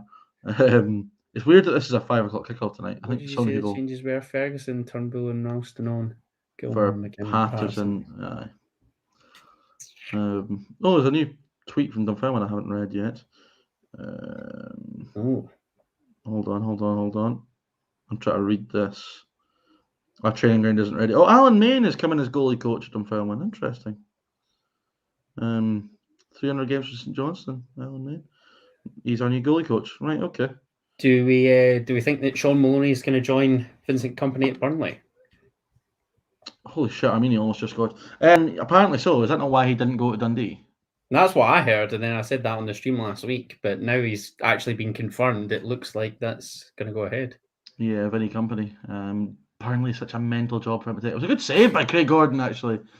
Fair play to him. That was a good save. Matt Gunner, you have a good night, mate. Thanks for tuning in. They discovered dinosaur shite at Somerset Park. What? Here comes Scotland on the break now. Can Turnbull release? Stuart Armstrong, he can, but it's a poor touch. I was kind of hoping the Ayr were the ones that would go down to League One because I'd actually loved him nipped along to some of those games. But well, you can still go and watch Ayr in the Championship, just not with me and Cammy there. I know, but League One's going to be better than the Championship next year. It is, mate. It absolutely is. This reminds me of the time when reminds me of the season that you were on a bit earlier, the 14-15, where you had Hearts, Hibs, and Rangers all in the Championship. Elite, great cinch times. The Vella finished 7th in League One that season, Jesus. Or 8th, was it? Was it 8th or 7th? I can't remember. That was a good season in the Championship, wasn't it? I mean, the year before we finished like second in League One by about 20 points, but Rangers were in first. I think Queens were pushing playoffs, if I remember correctly. Yes, there was a big game down there between Rangers and Gavin Riley scored a winner, I think, against Rangers. Yeah, I think that's right. And Falkirk made the playoffs. Rangers 3-2. That's when they were decent. Yeah. Chance for Armenia. They had a great wee team then. Armenia still making chances and I didn't tell men. This is ridiculous. It was Che Adams who actually made that block. Christ, he's fucking brilliant tonight, Che. Fair play to him. Dundee United to League 2, according to Nobby Gobby, just because Big Tam's away. I see a lot of slander from their fans. A lot of people, exactly. Yeah. But also, a lot of people who are gutted he's going who were slagging off the appointment like you wouldn't believe. Bizarre. I think if I'm Tam Courts get it up them, they were all shitty to him before he got the job. He did a brilliant job, and now he's off. You talk about a guy who was Kelly Hart's manager like 4 or 5 years ago. United must have given more minutes to teenagers than just about anybody in Europe. And you've got one of them, haven't you? Yeah, young Lewis, the gaffer's lad. Aye, that always ends well. It's not actually his boy, but The amount of people that actually think he is his boy is scandalous. I was just thinking that how many father-sons have we had in Scottish Football Manager and Player? So I can think of last season, Max Johnston and Alan Johnston's son was at Queen's Park. Peter and Ray Grant. Peter and Ray Grant, yes. Dean and Kenny Shields. Dean and Kenny Shields. That would have happened to Kelly, maybe? Yes. Yeah, potentially. What else have we got? I mean, Sir Alex said Darren. Yeah. I'm trying to think of any others. Father-son combinations. Yeah. Scottish football. Yeah. Comments. That's one for you all to think about in the comments. Any other father-sons or any? I mean, the old siblings that played. I mean, you've got Gary and Stephen Caldwell. You've got what other siblings played together? Why do I feel like Danny Lennon would have had his son at one point? I don't know. Something like that. Does Danny Lennon's son play? I don't know. Danny Lennon's deceptively young, remember? Just because he's got like a fucking grey head of hair now. Danny Lennon had the most weird change of fucking look I've ever seen in my life, right? He wins a cup with St Mirren and he's got short back and sides black hair. Don't remind me. Jeez, and then the next time we see him, he's got fucking luscious grey locks for Clyde. He turned into Dumbledore. Mind when he subbed himself on in that pre-season game. That was fucking amazing. Oh, that is premium cinch. Brilliant. Right, yeah. Christ, that was absolutely wild. I mean, the cinch is lining up to be good already. I mean, even just like you said, I saw somebody tweet about it. Might have been that Evan McFarlane actually, like the Rocky Bashiri stuff. Yeah, brilliant. We've been relegated and we've taken Rovers captain off them. Oh wow! I mean, these are. I've never seen so many fouls Ryan in one Jack game. Scandal. Oh wow! I didn't know if we were going to cover that this evening. Alleged, all alleged. We'll let the relevant authorities do their work. But yeah, mine when Hibs were Hibsing it, then Rangers Hibs it in the Scottish Cup final. Yeah, still my favourite. My favourite Scottish Cup final of all time. That was fucking dreadful that day. It was amazing. Here comes Jacob Brown. He turned England down. No, he didn't actually. England don't want it. Che Adams goes off. What a night he had. Fair play to him. 15 minutes. Well, it's longer than the 5 than we expected. I might give Che Adams my man of the match, actually, ahead of Armstrong. Yeah. I think he's been really, really good. And just for that one bit of skill where he rinsed about 6 of them, that was outstanding. Really good goal too. Worked really hard. Even tracking back right up, making a vital block just before there. Luke Holt and Gary Holt. Was Gary Holt, but he wasn't. Was that a Falkirk? But he wasn't Falkirk manager, though, was he? Oh, he was temporarily, wasn't he? You remember that? Is Luke Holt his boy? Is he? Yeah, because he's the goalie, is he not? Is he a goalie, Luke Holt? Pass. I think he might be. Anyway, here's Stuart Armstrong the ball, hat-trick hunting. Jacob Brown to get a goal would be very nice. That's what it was. Scott Doyle's right against Celtic B. That's right. Yeah. Jesus. And then trust Stuart last 10. Just put it on now. Wait. I don't get the logic in keeping Cal McGregor on the pitch, by the way. The poor cunt never gets a rest. Darren and Derek who? Oh, Young. Oh, Young. Oh, aye. Both of them firemen, of course, aye. And at Aberdeen. Darren Young's the Stirling Albion manager now, isn't he? Yes, he is. He was also East Fife manager. Yeah. Before Steve, East Fife season tickets were like ridiculously expensive. I'm sure they were like £300. It was scandalous. But anyway, the McGinns, aye, yeah, Mr. McGinn produced more players for Scotland than the performance schools have. Oh, someone corrected me on that when I said that. There've actually been quite a few. Sandy Clark and Nicky Clark. Yes, of course. I should have known that. And Dick Campbell had his boy playing for him at Forfar. What else? Did Colin Calderwood ever play for Jimmy Calderwood? That might have happened. I don't know. McLaren's. I mean, there's fucking loads of McLaren's. Andy's boy. Don't know. What else have we got? Barry will end up managing Lewis Ferguson one day. You watch. When Rangers go bust again, right, and they just go ultra staunch and get Barry Ferguson as manager and Lewis Ferguson coming. Ultra staunch. There's probably like a. I'm surprised someone hasn't come in the comments with like someone who isn't actually father. Like this is a perfect example. Beaton and Abada, right? They're obviously not related. Someone like a manager who's obviously like it must be his boy because he plays him all the time. There's probably a few examples of that over the years.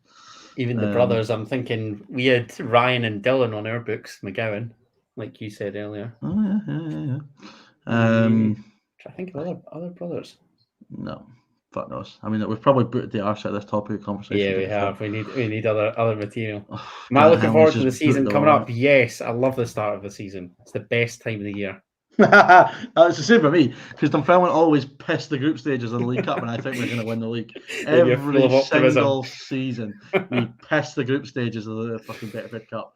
And I think we're going to win the league. I mean, Adam knows fine too well because we put Hearts out of the League Cup as well. Don't I know it? I was in Zante spewing my ring that day, and not just because Hearts were held to a 2-2 draw. Superb goal by Cardle that day. It's a wonderful goal.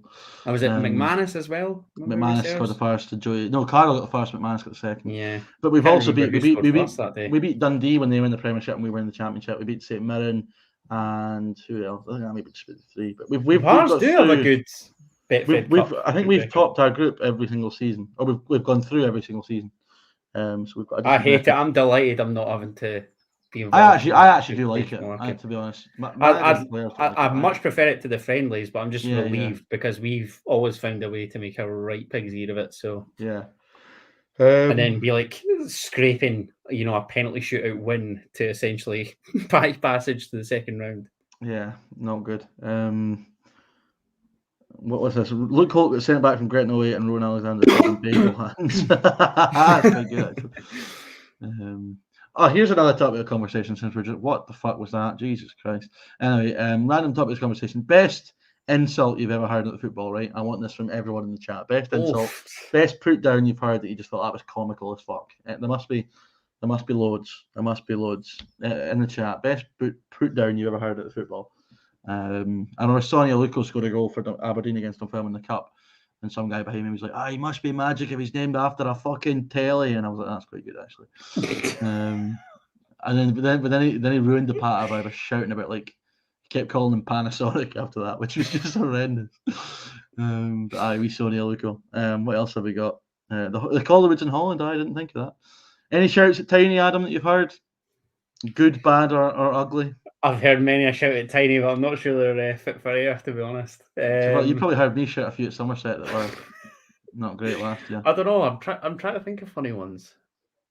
I can't really think of anything that's just made me laugh.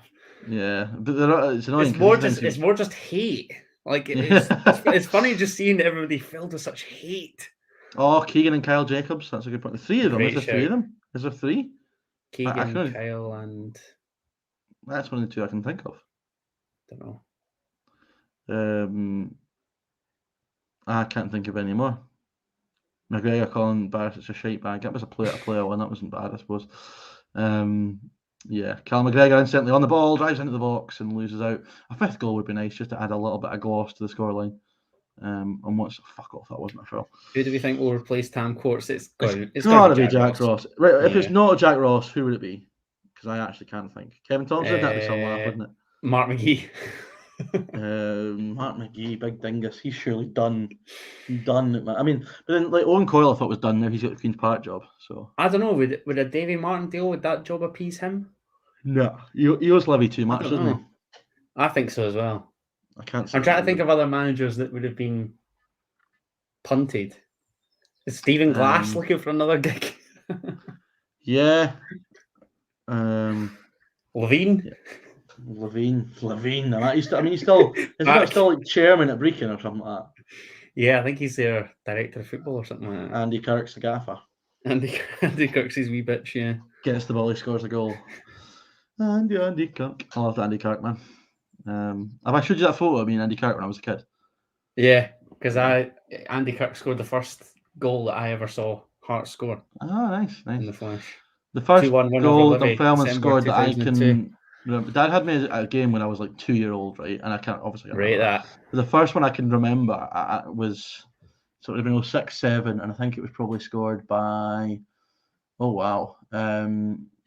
Stephen Glass, maybe? I don't know. Crikey. Let me think. It would have been the game we played at, because the first game I can remember being at was against Hearts on the opening day in 06-07, but I don't think Dunfermline scored that day. I think Hearts won 2-0. The only thing I can remember was Paul Hartley getting halved and sliding into the wall at the testing one another. Paul Hartley. Yeah. Halcyon days. Halcyon days indeed. So what was the score that day? Just incidentally. Where is it? Dunfermline Hearts. We played Osasuna in pre-season as well. Oh no, it was 2-1. It was 2-1. So who scored the Dunfermline goal that day? That was the question. That would be the answer. Yeah. But yeah, we also played Inverness that season, and that was a game I can kind of remember more because Tam McManus got sent off and we won 3-2 or 3-1. Tam McManus. We had Tam McManus up front, Stephen Glass in midfield. Stephen Glass got a penalty. Saul Bamba at the back, Doris de Vries in goal. I mean, it's a who's who of just absolute legends, isn't it? Was it 07 you reached the cup final? Yes, and we beat you lot. Scott Wilson with the last minute goal at East End Park to put you lot out. We beat you, we beat Hibs, and we beat Rangers to get to the final. What a run to the final that is. And then we got beat 1-0 off Celtic, and we probably should have done better on the day. We were really good that day. Celtic was tight. And it was Neil Lennon's last game. Mate. Jesus. Neil Lennon, and we still get relegated. And that's my halcyon days when we get relegated. Yeah, what a run to the final. I mean, it was the first, we played Rangers at East End, and it was the first game after Paul Le Guen got sacked. And and Barry Ferguson came back in the team for the first time after they fell out in that game up at Inverness. The film were 3-0 up at half time, and Chris Boyd scored 2 in the second half. But I think if I remember rightly, Ian Durant took the team that day for Rangers, if I remember correctly. Jesus. But, yeah, and then we beat Hearts 1-0, and we beat Hibs 1-0 in the replay of the semi-final. Jimmy Mack scored the Panenka. Superb stuff. So we were the holders, and we crashed out to you. We won it in 06. Jesus. Yeah. Scott Wilson scored the goal. I'll send you the clip on YouTube. It's on YouTube. There's a clip on YouTube of Ewan Cameron's doing the radio, for real radio, and someone's he basically finds out that scored, Jesus. And he's actually crying on the radio.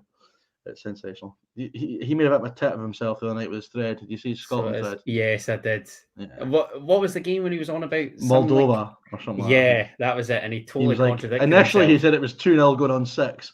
And then another night he was like, he's on about the Gordon saves and whatever. Yeah, he's a fanny. Yeah, it's a bit of a fanny, to be fair. But he takes a slagging kind of quite well, which I kind of respect a lot. Oh, fair play. He always bounces back. Yeah, I mean, you've got to have that. Wow, the semi-final went to a replay. Yeah, we were 0-0 in the first game. Jesus. First game, I mean, look at that Hibs team as well. That's a great Hibs team. I mean, you're talking Thompson, Brown, Whittaker, Sproul, Zamama, Benjamin. Looking at the Celtic team in the final. Jesus. Yeah.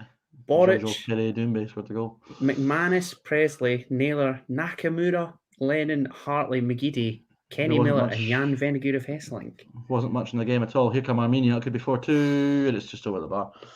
Alan Campbell is instantly on for his Scotland debut. Oh, that's nice. No, that's nice. He's doing bits at Luton, to be fair. 85 minutes in the been earning rave reviews for the old Hatters. This guy, is he Armenian? I wonder with a name like that. Scotland just won because Armenia got the red card. You played so bad the first half. You played so bad would suggest, yeah. Yeah, I'm actually not arguing that. That was when Adam Hamill was my childhood hero. And in Lenny's last action of the Celtic career was Adam Hamill whipping the ball over his head and running past him, and then Lennon was subbed a minute later. It was just fantastic.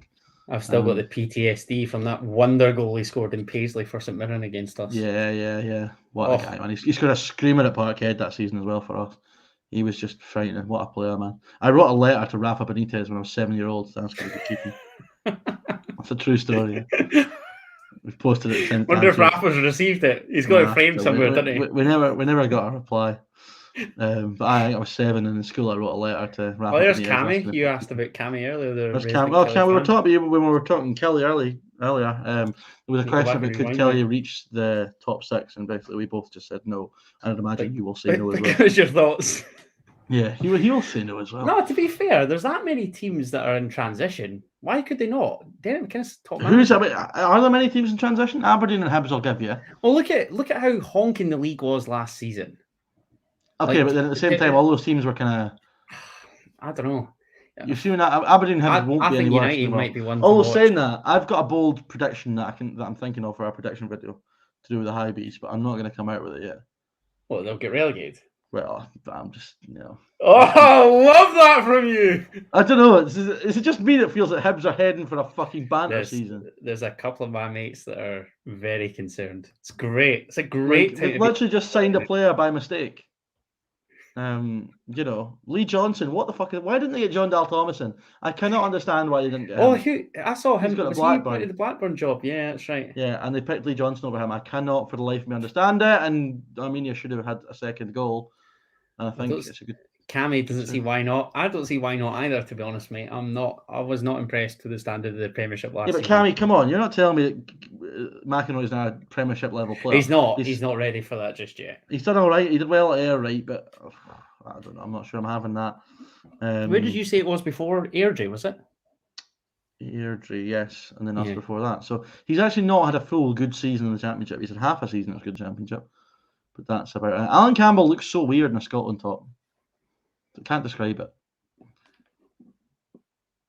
This fella that I told you looks like Johnny Russell and McBurney is still being wide.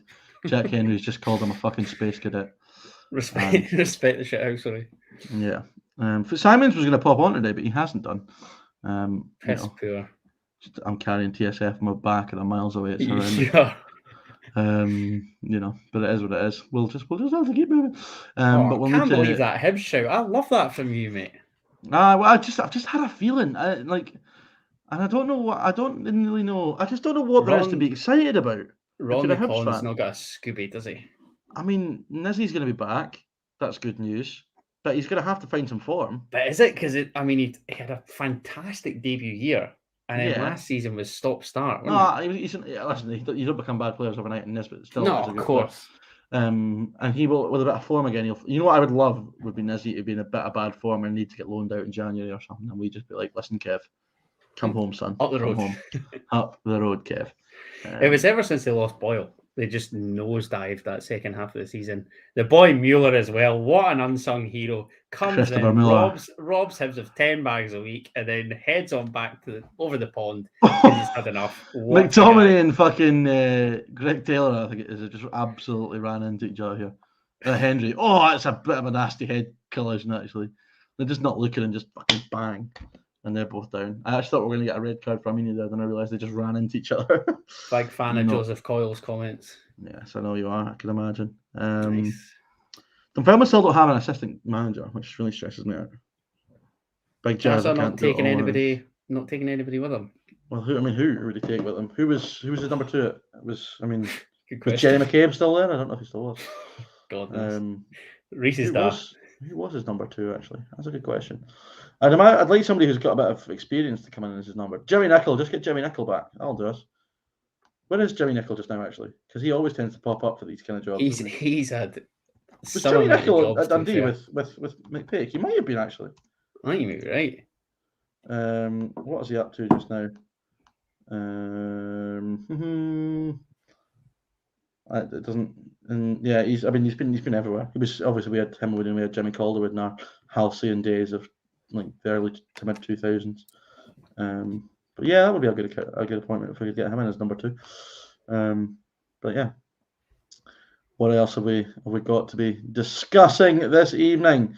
Rafa probably ate my letter. Yeah, he probably did. To be fair. I imagine that'd be some crack if he loaned him back. Seen the days of social media. Oh, there's a cruncher of a challenge just going in there. And Ralston's just pushed somebody and the Armenians are kicking off again. McTominay's getting involved. This is just fantastic. I love games like this where they all start fighting.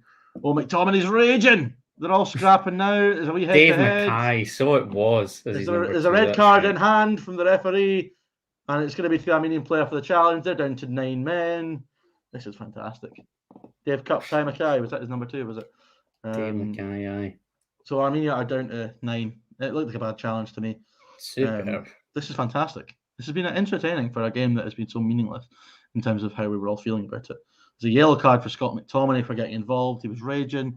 I'd imagine Tony Ralston will probably get one too. But I love that from the boys. Let's see a bit of anger. McTominay's raging. I love that from him. God, he looks so handsome when he's angry, Big Nick Sauce. This is the thing about this Scotland team. I still love this group of players, man. There's still loads of them I just absolutely adore. It's a shocking challenge. Just seen the replay. It's a fucking horrendous challenge. The boys hopefully Ireland can do us a favour. Lewis Ferguson is lucky not to have broken his leg. That is absolutely horrific, that challenge.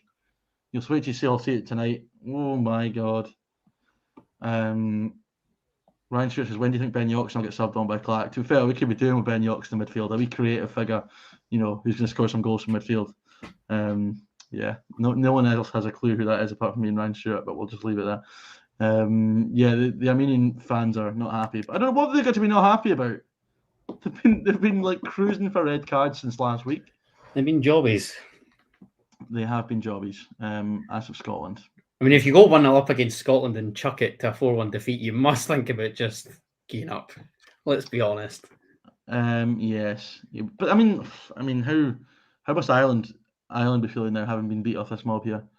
And then how do we feel having seen Armenia beat Ireland? Having beaten them 6-1 on aggregate. Jesus. ACP, is he talking about Jimmy Nicholl when he says Northern Ireland assistant? I'd imagine maybe he is. I don't know. I don't know. Yeah, maybe. Is it Ian Barraclough still in charge at Northern Ireland, is it? Yes, it is. Yeah. Remember his spell at Motherwell? That was very weird. That was a weird time. That was a very weird time in Scottish football. Can Scotland get a fifth now? We're into got about a minute and 20 seconds left. I can't remember how bad a tackle that was. Wait till you see it later on. Oh, Armstrong in for the hat-trick. It's great pace. Alan Campbell! Oh, man. It's going to be a corner at Scotland. It was lovely play by Armstrong and Campbell, to be fair. He's got low socks, Alan Campbell. I totally agree, mate. Totally agree. Okay. Of course you agree. It'd be funny if Hearts just collapsed this season, though, and a wee bit of No, it wouldn't. Don't say that. Listen, I bet you right now, the majority of people in this chat would love it if Hearts collapsed this season. Oh, I've got no doubt. Hearts are hated. Chat? Hearts are hated, countrywide. But almost as much as your big brothers from Govan. You wrap that far. Dev's sick of it. I'm sick of it as well. Brothers in arms. No, your brothers in arms are Thistle and Stranraer, are they not? And Inverness. Yeah, Inverness. We will never forget. Everyone else has already forgotten. Some crack. Oh dear. I feel like if Aberdeen got the finger out, I would love another red card in this game, just for the shits and giggles. But it depends if Jimbo is given sufficient dough. Yeah. Because obviously they'll lose Ramsey, will they lose Ferguson? Probably. It seems like the right time for Lewis Ferguson to leave Aberdeen, doesn't it? I mean, he's been there. Yeah, I think so. Oh, Jacob Brown charged in the goal kick, but he can't win it and goes out. So that should be that for Scotland against Armenia in Yerevan.